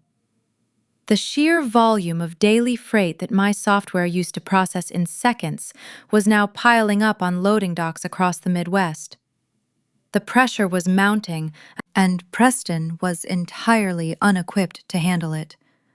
He had always relied on our parents to bail him out of his mistakes. But this was a problem that could not be fixed by simply writing a check or making a few phone calls. The true breaking point came when the chaos finally reached global retailers. They were Vanguard's absolute biggest client, a massive retail conglomerate that accounted for nearly 40% of our quarterly revenue. Global retailers operated on a strict, just-in-time inventory model. They required absolute precision. Their entire business model depended on their shipments arriving at their distribution centers exactly when promised, down to the very hour. When their Midwest regional manager noticed that dozens of their high-priority shipments had not moved from their origin facilities in 2 days, he immediately called Preston for an explanation. This was the exact moment where a competent director would have admitted the system outage, enacted emergency manual protocols, and offered immediate financial concessions to salvage the relationship. Instead, Preston panicked. He fell back on the only skill he had ever truly mastered, which was lying to avoid the consequences of his own actions. My brother confidently assured the regional manager that everything was running perfectly on schedule. He fabricated a story about a minor weather delay and promised that the trucks were already on the road. It was a spectacular, catastrophic lie. Preston then attempted to manually prioritize the global retailer's freight by pulling drivers off other routes, but he completely failed to account for federal regulations regarding driver rest periods and way station logistics. The result was a cascading operational failure. The trucks did not move, the delays compounded. What should have been a minor, manageable hiccup turned into a massive 4-day dead stop for global retailers' most critical inventory. The delay left their store shelves entirely empty right before a major holiday promotion, costing the retail giant millions of dollars in lost revenue and irreversible brand damage. The fallout was immediate and absolutely brutal. The chief executive officer of global retailers did not bother calling Preston back to ask for another excuse. He bypassed the lower management entirely and demanded an immediate emergency conference call with Lawrence and Harrison. I heard the details of this call later, from a highly reliable former colleague who had been in the room taking minutes. The client was furious, demanding an explanation for how a premier logistics firm could completely lose track of millions of dollars worth of freight for 4 consecutive days, while their new director of operations lied about it. Harrison, completely desperate to save his own skin and protect the golden child, immediately reverted to the toxic smear campaign they had been running all week. He attempted to deflect the blame entirely onto my shoulders. Harrison confidently told the chief executive officer of global retailers that the delays were the direct result of a disgruntled former employee. He spun his malicious narrative, claiming that I had suffered a severe psychiatric break and intentionally sabotaged the company's servers on my way out the door. He tried to frame Preston as a heroic new leader, doing his absolute best to navigate a massive, unforeseeable cyber attack orchestrated by a crazy woman. He genuinely believed that the corporate world would automatically side with him and accept the convenient scapegoat he had constructed. He assumed that businessmen would always protect other businessmen when a woman was available to take the fall. But the chief executive officer of global retailers was not a foolish man, and he did not care about Harrison's fabricated family drama. He stopped Harrison mid-sentence, his voice devoid of any professional courtesy. He stated clearly that he did not care about disgruntled former employees or internal server issues. He told Harrison that software goes down all the time in the corporate world, and real leaders know how to pivot and communicate transparently to protect their clients. The chief executive officer pointed out that the actual problem was not the missing software at all. The problem was that Preston had repeatedly and blatantly lied to his regional managers, falsified tracking reports to cover his own tracks, and demonstrated a level of operational incompetence that bordered on professional negligence. He explicitly told Lawrence and Harrison that they were losing the account solely because they had placed a completely unqualified, dishonest amateur in charge of their most critical operations. He formally and publicly terminated the global retailer's contract, effective immediately. The loss of that single account sent an immediate, terrifying shockwave straight through the financial foundation of Vanguard Logistics. The news of the termination hit the industry wire within hours, signaling to every other client that Vanguard was rapidly sinking. The devastating blow immediately caught the attention of the Vanguard board of directors. They had tolerated my father's nepotism as long as the profit margins remained high, but losing their flagship client due to blatant mismanagement was the absolute final straw. The board immediately called for an emergency mandatory meeting to be held by the end of the week. The agenda for the meeting was not kept secret. They formally issued a notice to Lawrence demanding a full accounting of the recent operational failures and the staggering financial losses. The notice carried a very clear, very specific threat. The board members declared that if Lawrence could not present a concrete, viable plan to stabilize the company and restore client confidence immediately, they would hold a formal vote to oust him from his position as chief executive officer. My father had spent his entire life building an empire on his own perceived superiority, and now, thanks entirely to the son he had chosen over me, he was standing on the absolute edge of losing everything. He was finally facing the bitter, undeniable reality that his legacy was rapidly turning to dust. 3 days after the board of directors issued their ultimate threat to my father regarding his leadership position, I was sitting at a small table inside my favorite independent coffee shop. It was a crisp Thursday morning. I was dressed in a tailored navy suit, enjoying a quiet moment with a mug of dark roast coffee before heading to my new office at Apex Freight. The atmosphere was peaceful, filled with the gentle hum of espresso machines. I was reviewing digital expansion strategies on my tablet, feeling a deep sense of calm. That peace shattered when the brass bell above the door chimed, and I looked up to see my father walk into the shop. My father, Lawrence, had always been a man who projected absolute terrifying authority. He was always known for his immaculate suits and aggressive posture. The man who walked through the door that morning looked like a hollowed-out shell of the chief executive officer I used to fear. His suit jacket was noticeably wrinkled, hanging loosely on his shoulders, as if he had lost significant weight in a matter of days. His tie was loosened at the collar. The bags under his eyes were dark, betraying a complete lack of sleep. He looked older, smaller, and utterly exhausted.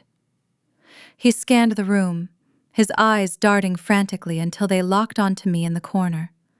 He did not march over with his usual intimidating strides. Instead, he walked slowly toward my table, his posture slumped with the crushing weight of impending bankruptcy. He pulled out the chair across from me and sat down without waiting for an invitation. He did not order a coffee. He just sat there for a long moment, staring at his own hands on the wooden table. I did not close my tablet or offer a polite greeting. I simply took a slow sip of my coffee and waited for him to speak. When he finally looked up at me, his eyes were red-rimmed and desperate. The arrogant sneer that had defined our last interaction was completely gone. He cleared his throat, his voice lacking its usual booming resonance. He started by telling me that the last few weeks had been incredibly difficult and completely overwhelming for the entire family. He spoke about the stress of the software outage and the mounting pressure from the board. He intentionally avoided mentioning his malicious smear campaign or his professional humiliation.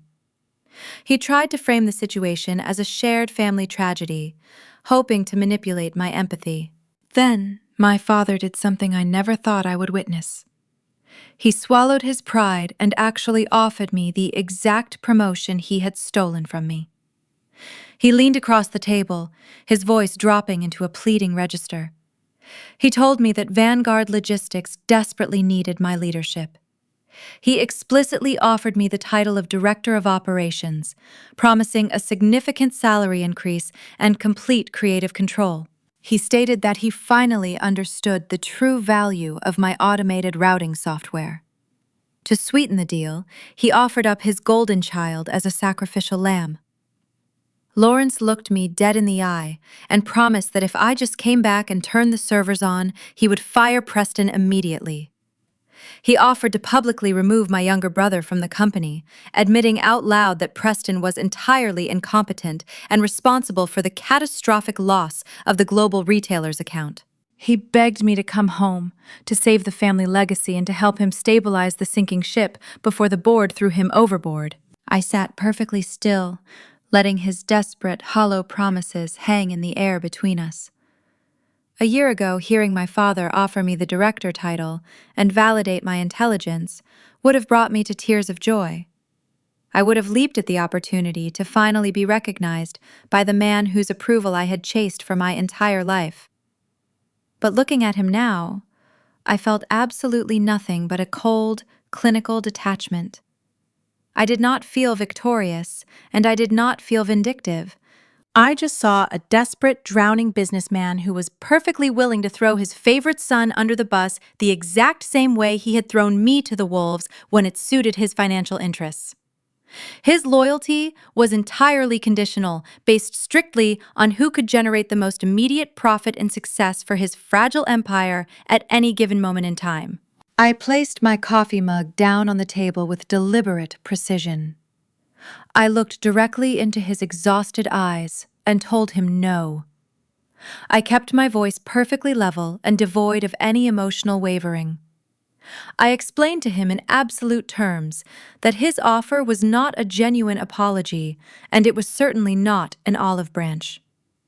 It was a calculated transaction designed to save his own skin. I told my father that he did not respect me as a leader. He simply needed my software to prevent his board from ending his career. I detailed exactly how years of his conditional love, his constant degradation, and his willingness to exploit my hard work had permanently destroyed our relationship. I pointed out the absolute hypocrisy of begging an insane woman to come back and run his corporate infrastructure. I made it clear that my self-worth was no longer tied to his approval, and that genuine respect could not be bought with a title when his ship was actively sinking. My calm, unwavering rejection hit him like a physical blow. He stared at me in stunned silence, realizing that his ultimate manipulation tactic had completely failed. The desperation in his eyes quickly hardened back into that familiar, bitter anger. He realized he could no longer control me, and the loss of power ignited a vicious defensive rage. He stood up abruptly, his heavy chair scraping loudly against the polished hardwood floor of the coffee shop. He leaned over the table, attempting to mask his profound panic with a mask of cruelty. He told me that I was making a fatal mistake. He sneered, his voice dripping with venom, and declared that refusing his generous offer would not save my professional reputation. He leaned closer, ensuring his final words would land with maximum impact. He told me that I was still a complete pariah in the industry, and that my absence from Vanguard Logistics would not protect me from the upcoming annual Supply Chain Excellence Gala. He proudly announced that he was formally scheduled to accept a prestigious Legacy Award at the highly anticipated event this coming weekend. He promised me that he planned to use his acceptance speech to publicly and permanently address the disgruntled former employee who had maliciously tried to ruin his family company. He vowed to stand on that stage in front of hundreds of powerful industry executives and completely destroy my name for good, cementing his false narrative that I was a toxic, unstable liability. My father glared at me one last time, turned on his heel, and stormed out of the coffee shop, fully believing he still held the ultimate social power to destroy my future. The annual Supply Chain Excellence Gala was the absolute pinnacle of the Chicago logistics social calendar. For the past 7 years, my involvement with the gala had been entirely behind the scenes. I was the one who handled the table registrations, coordinated the travel logistics for our executive guests, and ensured my father and Harrison had their bespoke tuxedo rentals perfectly tailored. I had always stayed in the shadows, managing the administrative nightmare of the event so the men in my family could spend the evening drinking expensive scotch and taking credit for Vanguard Logistics' continuous growth. My father had used that exact history to try and terrify me in the coffee shop. He genuinely believed that because I had never stood in the spotlight, I was inherently afraid of it. He thought his threat to publicly humiliate me from the main stage would send me running back to his company in tears. He had no idea that the landscape had fundamentally changed. 2 days after my father stormed out of the coffee shop, my executive assistant at Apex Freight walked into my pristine corner office. She handed me a thick, heavy envelope made of expensive cream cardstock. The gold-embossed lettering on the front indicated it was a VIP invitation to the gala. I slid my silver letter opener through the seal and pulled out the thick invitation card. For a long moment, I just stared at the elegant black ink printed across the heavy paper. My father had assumed I would not be allowed in the building. Instead, the invitation formally requested the presence of Anna, Vice President of Digital Operations for Apex Freight. I was not just invited to attend the event, I was explicitly seated at the head sponsor table, a position of industry honor, reserved exclusively for the most powerful executives in the room. I traced my finger over my new corporate title, feeling a profound sense of validation that completely erased the lingering sting of my father's desperate threats. I took the thick invitation down the long hallway to Victor's private office. The chief executive officer of Apex Freight was standing by his massive windows, reviewing a highly detailed digital analytics report on his tablet. When I showed him the embossed card, a sharp, deeply appreciative smile spread across his face. He understood the magnificent tactical advantage we had been handed immediately. We sat down at his glass conference table and spent the next 3 hours mapping out a public relations strategy that would permanently alter the logistics industry in the Midwest. We did not just want to introduce my revolutionary software to the competitive market. We wanted to execute a flawless, undeniable transfer of power that would leave my abusive family with absolutely no avenues for financial recovery. We drafted a comprehensive, multi-page press release officially announcing Apex Freight exclusive acquisition of my proprietary automated routing system. The document detailed the exact efficiency metrics and the precise profit margins the software generated, numbers that every executive in the city knew belonged to Vanguard Logistics. The press release also formally and very proudly announced my immediate appointment as the new Vice President of Digital Operations, effectively declaring to the entire market that the architect of Vanguard's success had completely jumped ship. Victor and I worked very closely with the public relations team to set a highly specific, ironclad automated embargo on the release. We meticulously programmed the digital publication to go live across every major industry newswire and financial platform at precisely 8:30 in the evening. It was the exact, undeniable moment my father was scheduled to proudly stand at the podium and accept his beloved legacy award. With the corporate strategy perfectly locked into place, I left the office early that afternoon to prepare for the event itself. I walked into an exclusive designer boutique on the Magnificent Mile, a store my mother used to frequent when she wanted to project absolute financial dominance to her wealthy social circle. I had spent my entire adult life dressing to blend in. I used to buy muted, conservative suits that purposely downplayed my presence, terrified that looking too successful or too vibrant would bruise the fragile egos of my father and my older brother. I used to physically shrink myself through my wardrobe just to make them feel larger. That version of me was completely gone. I spent 2 hours working with a personal stylist to find a dress that served as absolute impenetrable armor for the evening ahead. I finally stepped out of the fitting room wearing a stunning, floor-length emerald green gown. The silk fabric draped perfectly across my shoulders, featuring sharp architectural lines that radiated quiet, undeniable power. It was not flashy or overly elaborate. It was a garment designed for a woman who knew exactly who she was and exactly what she was worth. When I looked at myself in the massive trifold mirror, I did not see the exhausted, overworked operations manager who used to cry in the company parking garage. I saw a brilliant, autonomous executive who held the keys to a multi-billion-dollar industry. I purchased the gown, along with a pair of sleek, elegant heels, feeling a surge of pure, unadulterated confidence. The night of the gala arrived with a crisp, biting chill in the Chicago air. I sat in the spacious back seat of the luxurious black town car Victor had sent to my apartment. I watched the blurred city lights reflect across the tinted windows as we drove toward the prestigious Drake Hotel. My phone rested silently in my beaded clutch.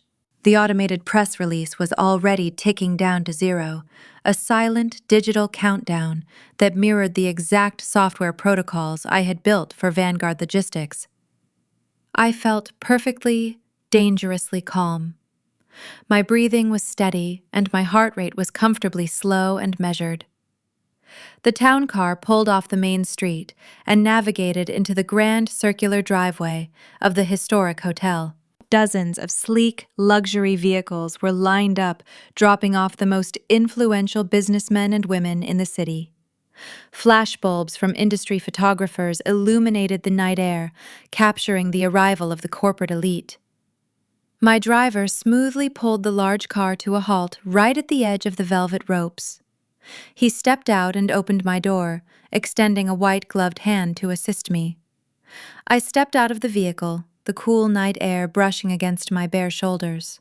I smoothed the heavy emerald silk of my gown and looked up at the grand entrance of the hotel. Right there, standing directly in the center of the flashing cameras and the red carpet, was my family. Lawrence, Harrison, Patricia, and Preston were huddled tightly together. They were smiling forcefully for the industry photographers, desperately trying to project an image of absolute perfection and unshakable corporate stability. They laughed too loudly and stood far too rigidly, completely unaware that their fabricated empire was standing on top of a digital landmine. They thought they had secured their legacy for the evening. They had absolutely no idea that my final, devastating blow was already in motion. Victor placed his hand lightly on the small of my back, guiding me past the flashing cameras. The heavy brass doors of the Drake Hotel swung open instantly, transitioning us from the biting Chicago chill into the velvet-draped warmth of the grand lobby. We moved as a unified front. Victor, myself, and 4 of the most ruthless executives on the Apex Freight Board. Walking among them, I felt exactly where I was meant to be. My emerald gown flowed with liquid grace, rustling against the polished marble.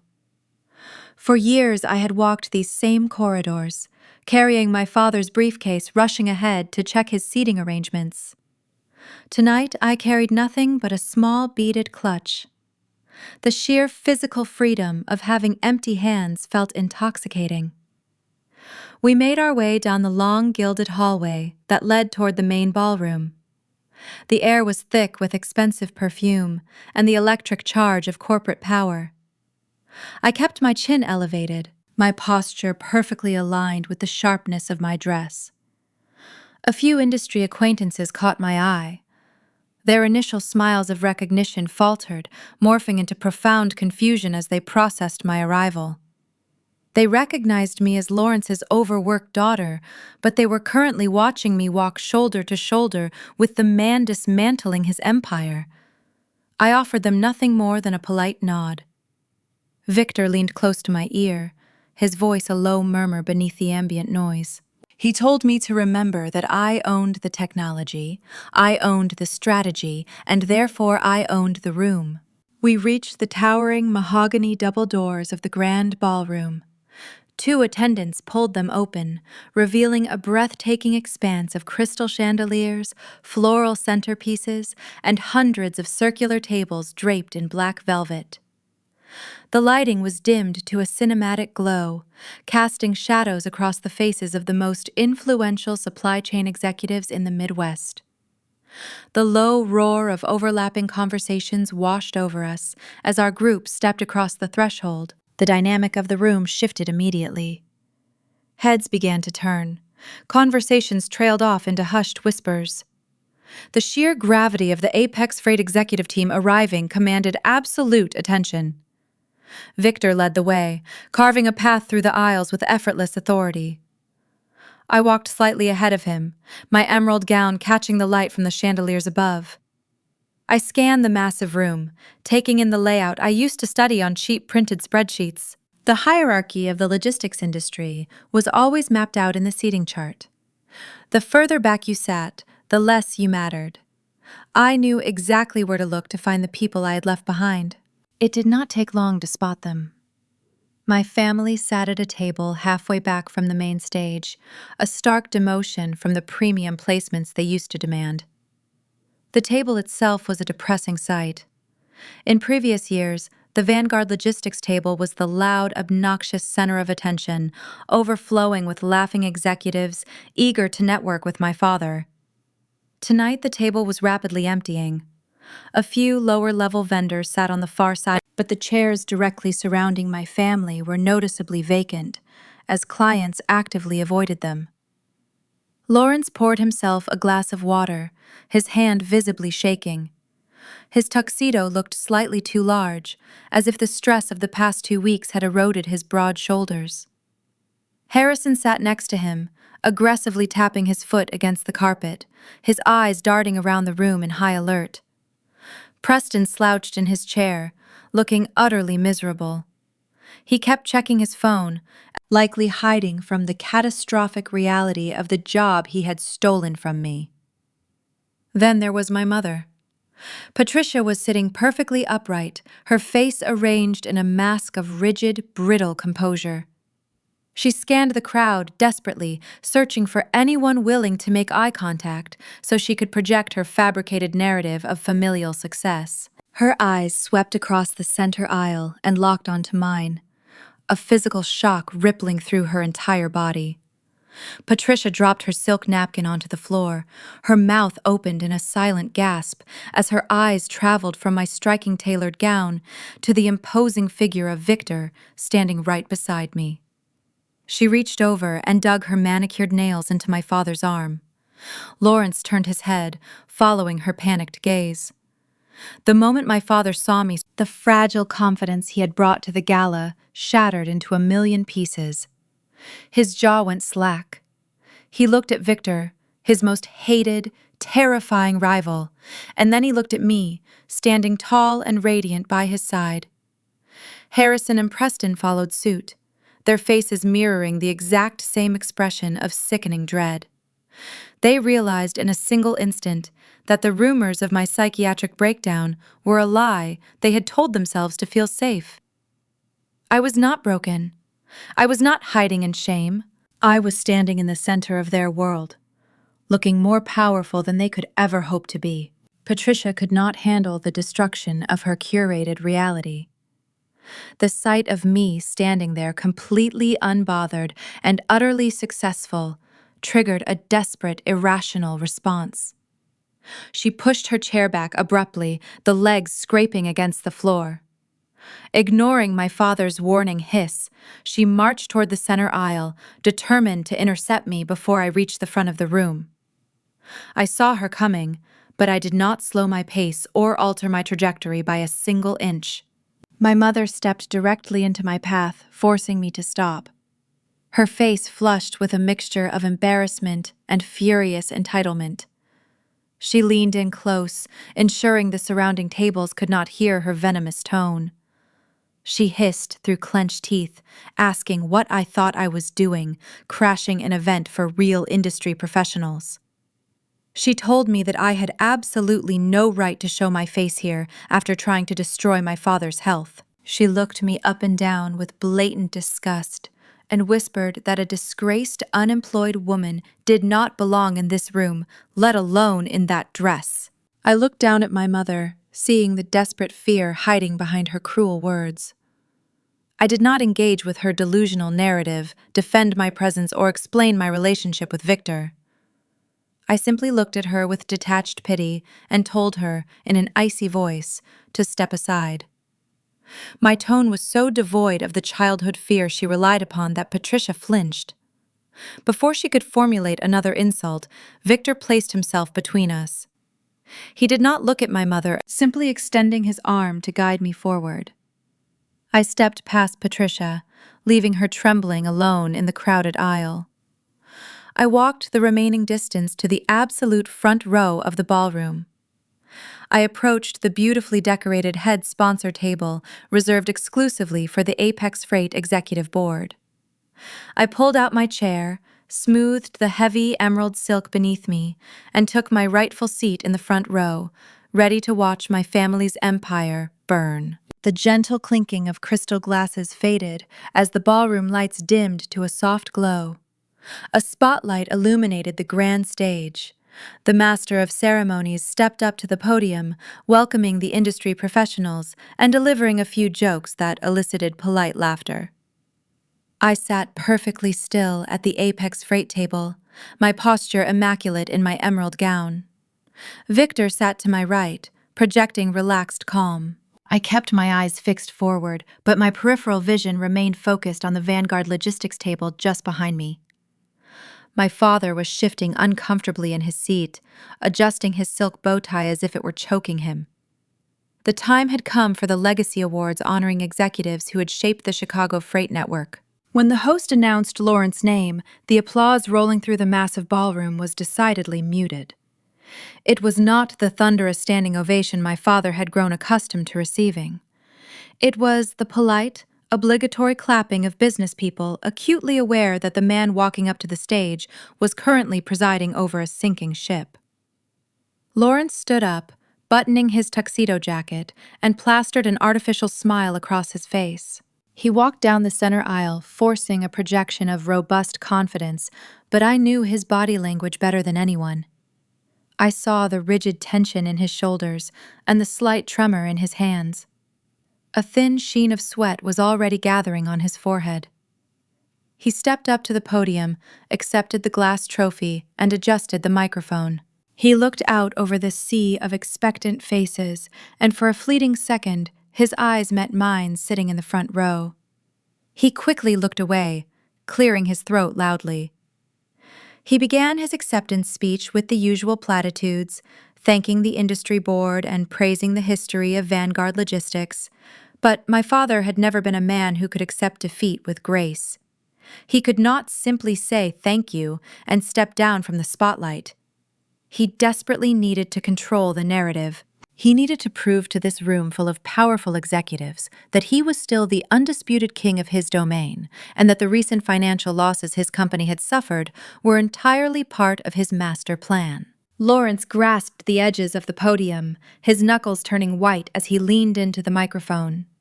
His tone shifted from grateful to defensively aggressive. He acknowledged that the industry gossip mill had been working overtime recently. He attempted to spin the absolute chaos of the past 2 weeks into a calculated corporate evolution. He proudly announced that Vanguard Logistics was currently undergoing a necessary restructuring phase. He claimed that to secure the future of the company, the executive board had been forced to make some difficult but vital personnel changes. Then he delivered the smear campaign he had been desperately peddling all week. My father looked out at the audience and stated that a successful family business must occasionally prune its dead branches.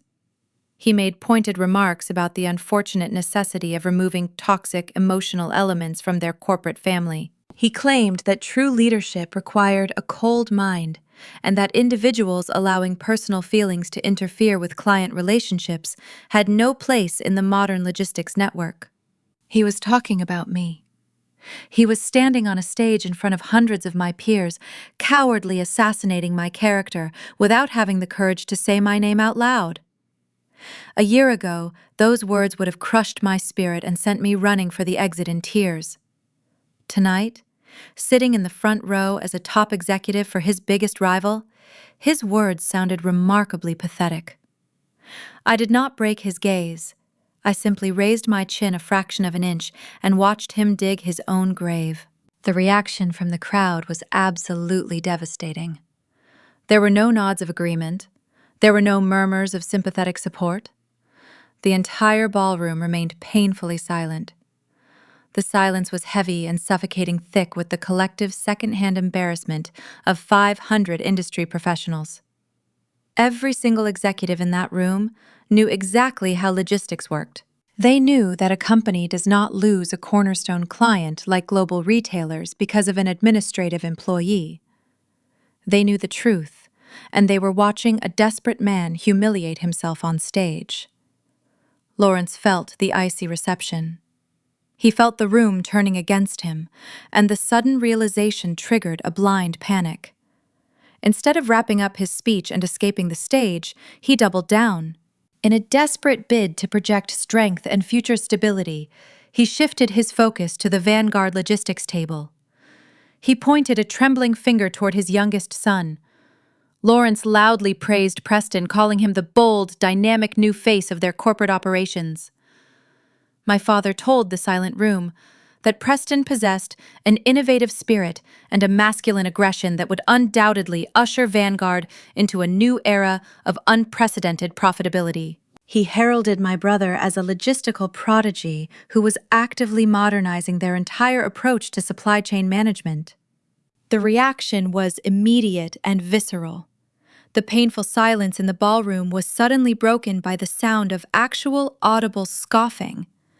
A prominent shipping director, sitting 2 tables over from me, let out a sharp, derisive laugh that echoed loudly in the cavernous space. Other executives began whispering behind their hands, shaking their heads in blatant disbelief. The entire room knew the reality. They knew that Preston's innovative spirit had consisted of lying to regional managers, stranding millions of dollars of freight, and single-handedly destroying the most valuable contract in the Midwest. They were looking at Lawrence not as an industry titan, but as a delusional, nepotistic fool driving his company into bankruptcy to protect an incompetent son. The collective mockery hit my father like a physical blow. The artificial smile vanished from his face, leaving an expression of pure terror. He realized his charm had entirely failed. The industry was not buying his lies, and his reputation was crumbling in real time before his eyes. He stammered through his final sentence, his voice weak and shaking, thanking the board one last time before hastily grabbing his glass trophy. He practically fled the podium, walking back down the center aisle with his head lowered, the silence of the room pressing down on his shoulders like a lead weight. He collapsed into his chair at the Vanguard table, refusing to look at my mother or Harrison. The master of ceremonies returned to the podium, clearing his throat loudly to cut through the uncomfortable tension that had settled over the ballroom. The host forced his bright, professional smile back into place and tapped the microphone. He announced that before dinner, the board had arranged a special, unannounced presentation. He stated that the logistics industry was experiencing a massive shift in digital innovation, and they were thrilled to welcome a true visionary to the stage.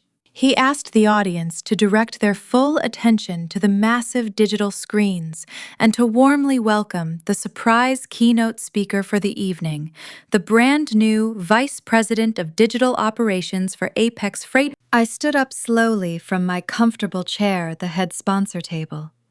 Victor caught my eye and gave me a single, respectful nod. The applause that began to ripple through the grand ballroom was tentative at first. The industry executives were confused. They were expecting a stranger to walk out from behind the heavy velvet curtains. Instead, they watched as the daughter of Lawrence stepped forward. I walked up the short flight of stairs leading to the main stage. My emerald gown moved beautifully under the sharp theatrical lighting. Every step I took felt like a conscious, deliberate reclamation of my own worth. I reached the wooden podium and rested my hands lightly on the polished surface. The microphone captured the quiet rustle of my silk dress. I looked out over the sea of faces. The room was absolutely spellbound. 500 of the most powerful people in the Midwestern supply chain network were staring back at me in total silence. I could see the exact moment the realization hit them. They were connecting the dots between my father's panicked speech about removing toxic emotional elements and my sudden, powerful emergence as a top executive for his biggest rival. I looked past the front rows and found the Vanguard table. My father was clutching the edge of his chair. Harrison looked physically ill. Preston had stopped looking at his phone and was staring at the stage with his mouth slightly open. I did not glare at them. I did not offer a smug smile of petty vindication. I gave them nothing but absolute professional indifference. I leaned into the microphone and began my presentation. I kept my voice perfectly modulated and deeply authoritative. I thanked the board for the opportunity to speak tonight. I did not mention my family name, and I did not acknowledge my previous employment. I spoke directly about the unique challenges facing the modern supply chain. I detailed the rising costs of fuel, the complex federal regulations regarding driver schedules, and the unpredictable nature of regional weather patterns. I watched the top-tier clients sitting at my father's table. They were leaning forward in their seats, completely engaged. These were the exact operational pain points that Vanguard Logistics had been failing to manage all week. I spoke their language flawlessly. I transitioned smoothly into the absolute necessity of digital evolution. I explained that human intuition, while valuable, could no longer compete with the sheer processing power of predictive analytics. I told the room that the future of logistics belonged to companies willing to embrace complete automation. I pressed the small remote clicker in my hand. The massive digital screens behind me illuminated the dark ballroom with a brilliant flash of crisp white light. The Apex Freight logo appeared in bold, sharp letters across the top of the display. Below the logo was the sleek user interface of my proprietary automated routing protocol.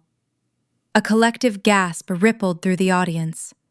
The executives sitting at the Vanguard table suddenly sat up completely straight. They recognized the dashboard immediately. They had looked at these exact digital reports for the past 3 years. They knew the interface intimately because it was the system that had reliably processed their multi-million-dollar shipments every single day. I walked out from behind the podium, taking control of the entire stage. I directed their attention to the real-time data flowing across the massive screens behind me. I did not waste time with vague corporate promises. I delivered the cold, hard metrics. I displayed the historical data chart showing the exact load distributions and the automated dispatching algorithms. I pointed to the glowing graphs that demonstrated a staggering 40% increase in profit margins. I highlighted the precise calculations that proved how the software slashed overhead costs and virtually eliminated deadhead mileage. I laid out the exact financial architecture that had single-handedly kept Vanguard Logistics profitable for the past 36 months. I did not say my father company name out loud. I did not need to. Every major client in the room knew exactly whose data they were looking at. They saw the concrete, undeniable proof of my capabilities projected 20 feet high in front of the entire industry. I let the numbers speak for themselves. I pressed the clicker again, transitioning to the final slide of my presentation. I officially announced that this revolutionary software was now the exclusive proprietary property of Apex Freight. I explained that Victor and his executive board had fully acquired the licensing rights, and that we were actively integrating the entire system into their massive national infrastructure. I told the audience that Apex Freight was no longer just a transportation company, but a premier digital logistics powerhouse. I outlined our immediate capacity to take on high-volume, complex accounts with zero operational downtime. I was speaking directly to the furious, terrified clients sitting right next to my father. I was offering them a perfectly engineered lifeboat to escape the sinking ship of Vanguard Logistics.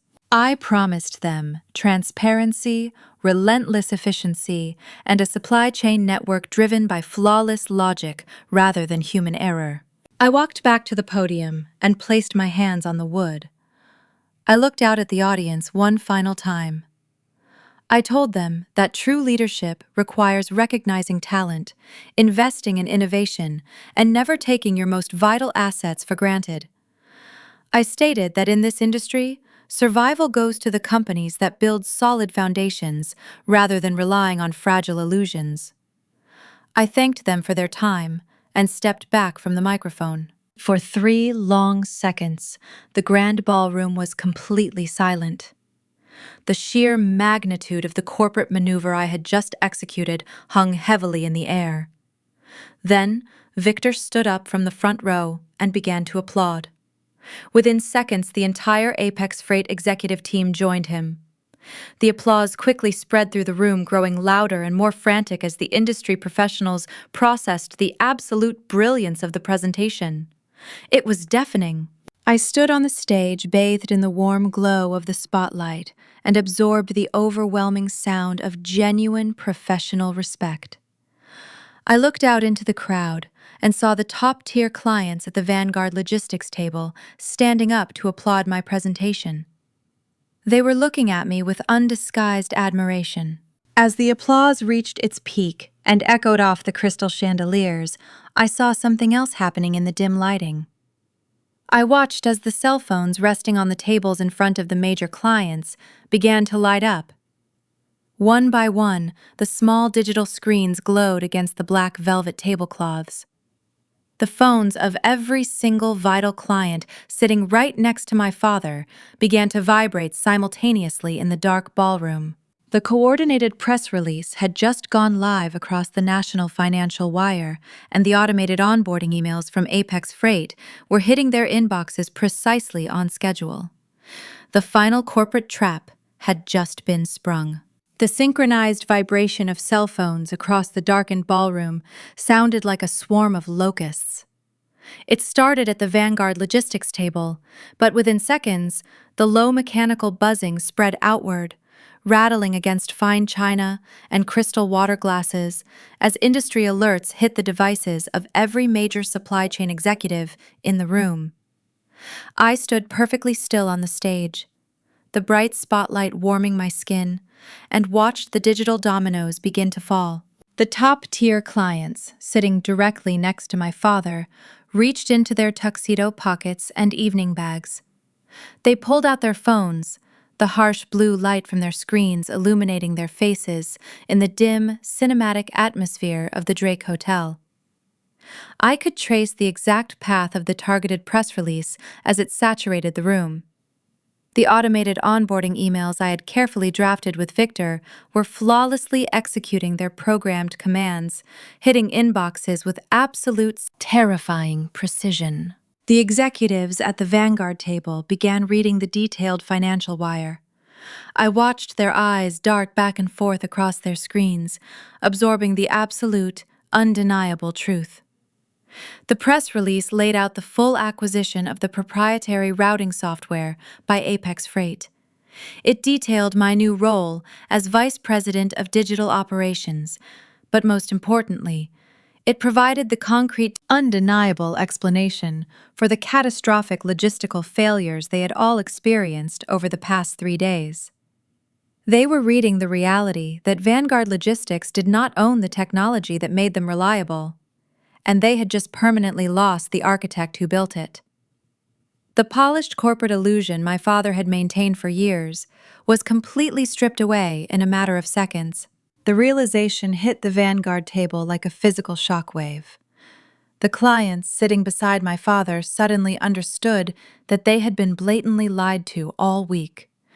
The excuses about minor weather delays and routine server maintenance were instantly exposed as desperate, pathetic fabrications designed to cover up a staggering level of internal incompetence.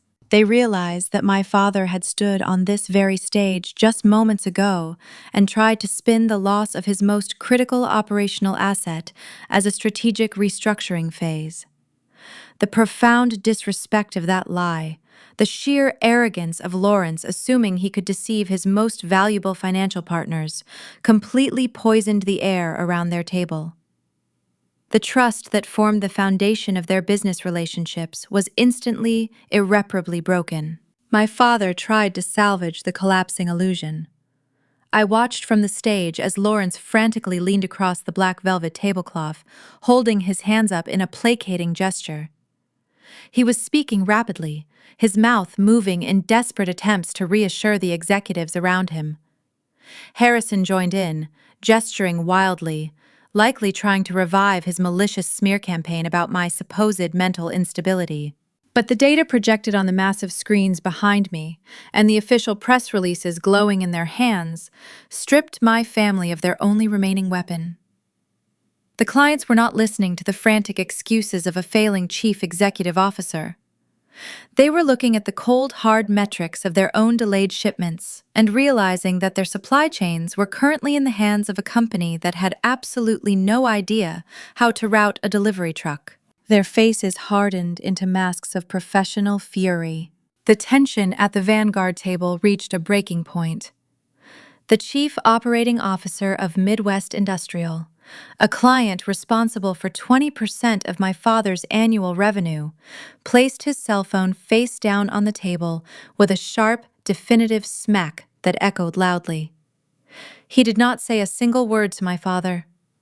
He simply pushed his chair back, the wooden legs scraping loudly against the floor, and stood up to his full height.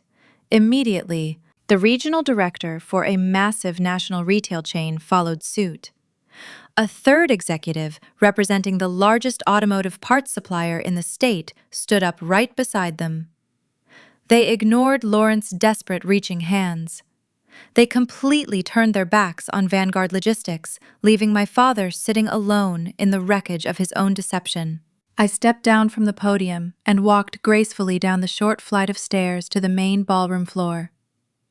I moved to stand beside Victor at the head sponsor table, waiting calmly with my hands folded in front of me.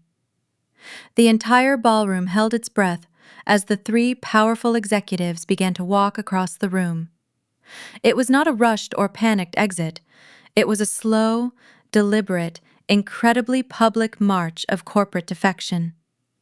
They walked straight down the center aisle, navigating past hundreds of their silent, watching peers. They were publicly declaring their total lack of faith in my family-fabricated empire, cementing the absolute ruin of Vanguard Logistics in front of the entire Chicago business community. When they reached the Apex freight table, the chief operating officer of Midwest Industrial extended his hand directly to me.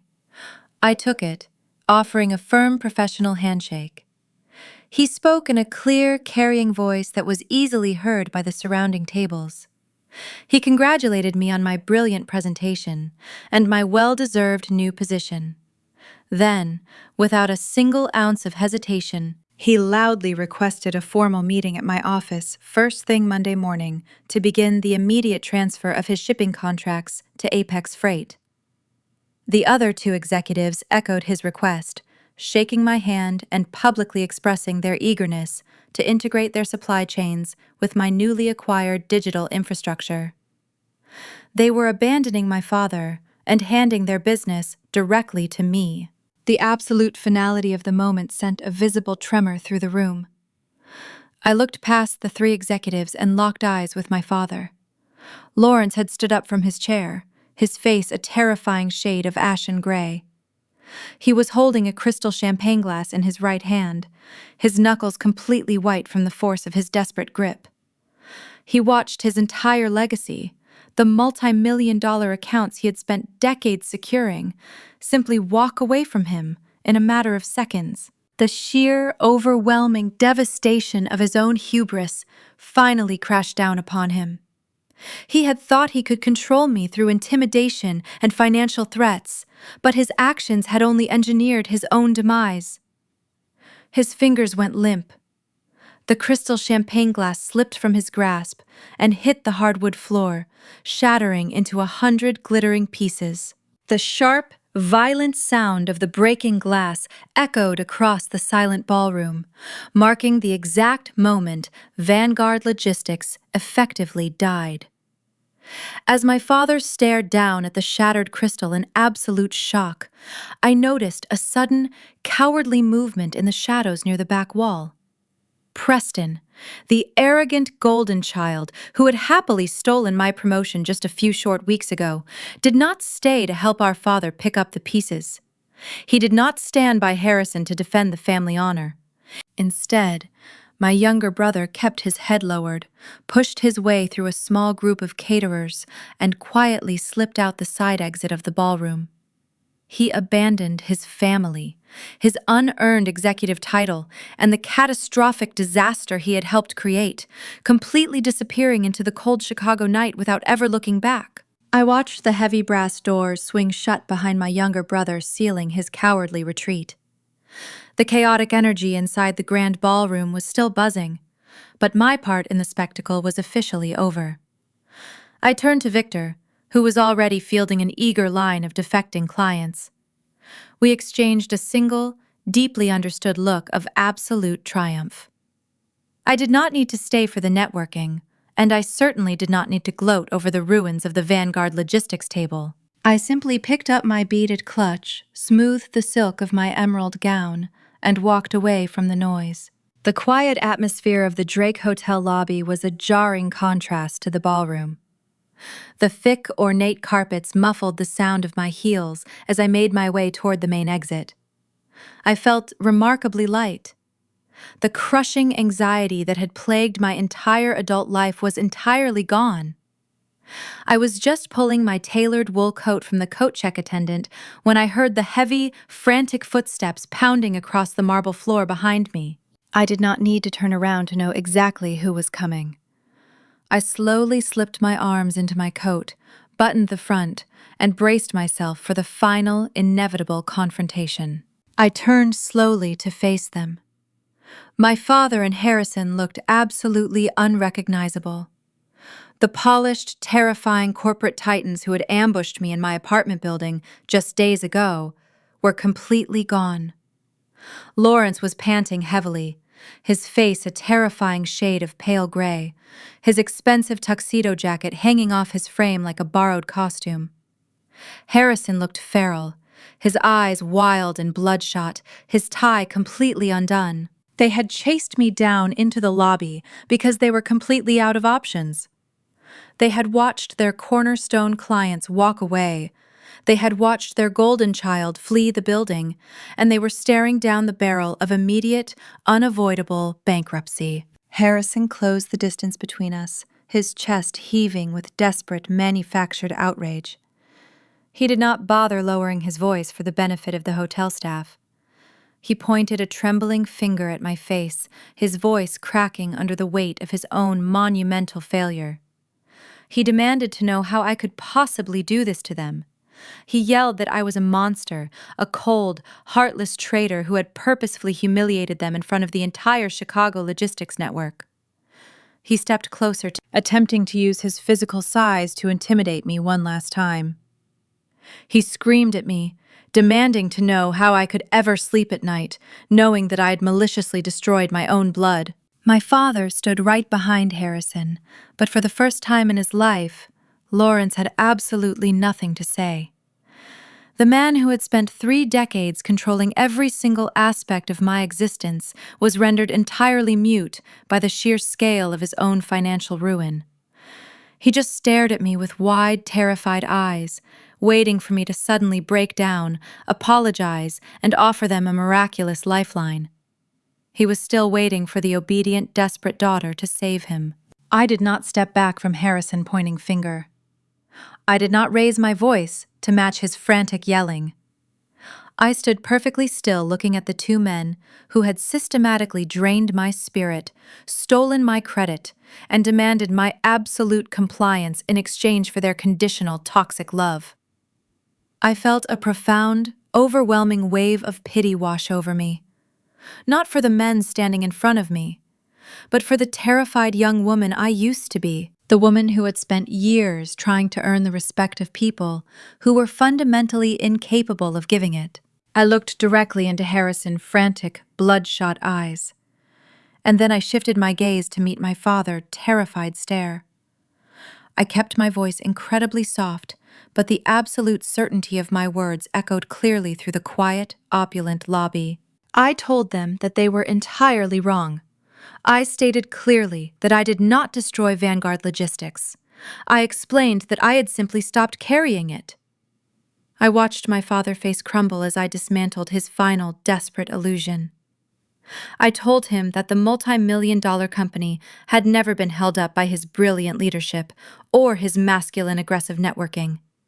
It had been held up by my silent, grueling 80-hour work weeks. It had survived strictly because I was willing to sacrifice my own life to keep his fragile empire from collapsing. I looked at my father and told him that I did not ruin his legacy tonight.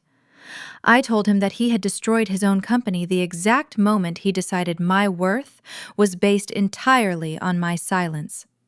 I told him that he had orchestrated his own downfall the moment he decided I was nothing more than a convenient tool to be used and discarded for the benefit of a son who lacked even a fraction of my competence. Neither of them offered a response. There were no more threats to make, no more financial leverage to exploit, and no more lies to spin. I had stripped them of every single weapon they possessed. They were left standing in the hotel lobby with absolutely nothing but the crushing realization of their own catastrophic mistakes. I turned my back on my father and my older brother for the very last time. I walked toward the heavy brass doors of the hotel entrance. The concierge smiled and held the door open for me. I stepped out into the crisp, biting Chicago night air. The sharp wind brushed against my face, and it felt incredibly refreshing. My black town car was waiting right at the edge of the curb, the engine humming softly in the quiet street. The driver immediately stepped out and opened the rear door for me. I paused for a moment before getting into the vehicle. I looked up at the towering skyline of the city, taking a deep, unrestricted breath. The heavy, suffocating chain that had bound me to my abusive family for 34 years was completely, permanently severed. I was completely financially autonomous, armed with a multi-million-dollar licensing contract and a top executive position at the most powerful freight company in the Midwest. I was finally absolutely free of the toxic family that had tried so desperately to bury me. I slid into the spacious, comfortable back seat of the town car. The driver closed the heavy door with a solid, satisfying thud, sealing me inside the quiet, luxurious cabin. He returned to the front seat, shifted the vehicle into drive, and smoothly pulled away from the curb. As the car merged into the flowing city traffic, leaving the Drake Hotel and the remnants of Vanguard Logistics far behind in the rearview mirror, I leaned back against the plush leather seat. I looked out the tinted window at the bright, beautiful city lights passing by, and a slow, genuine smile spread across my face. I knew that tomorrow morning would bring brand new challenges, exciting new contracts, and endless professional opportunities.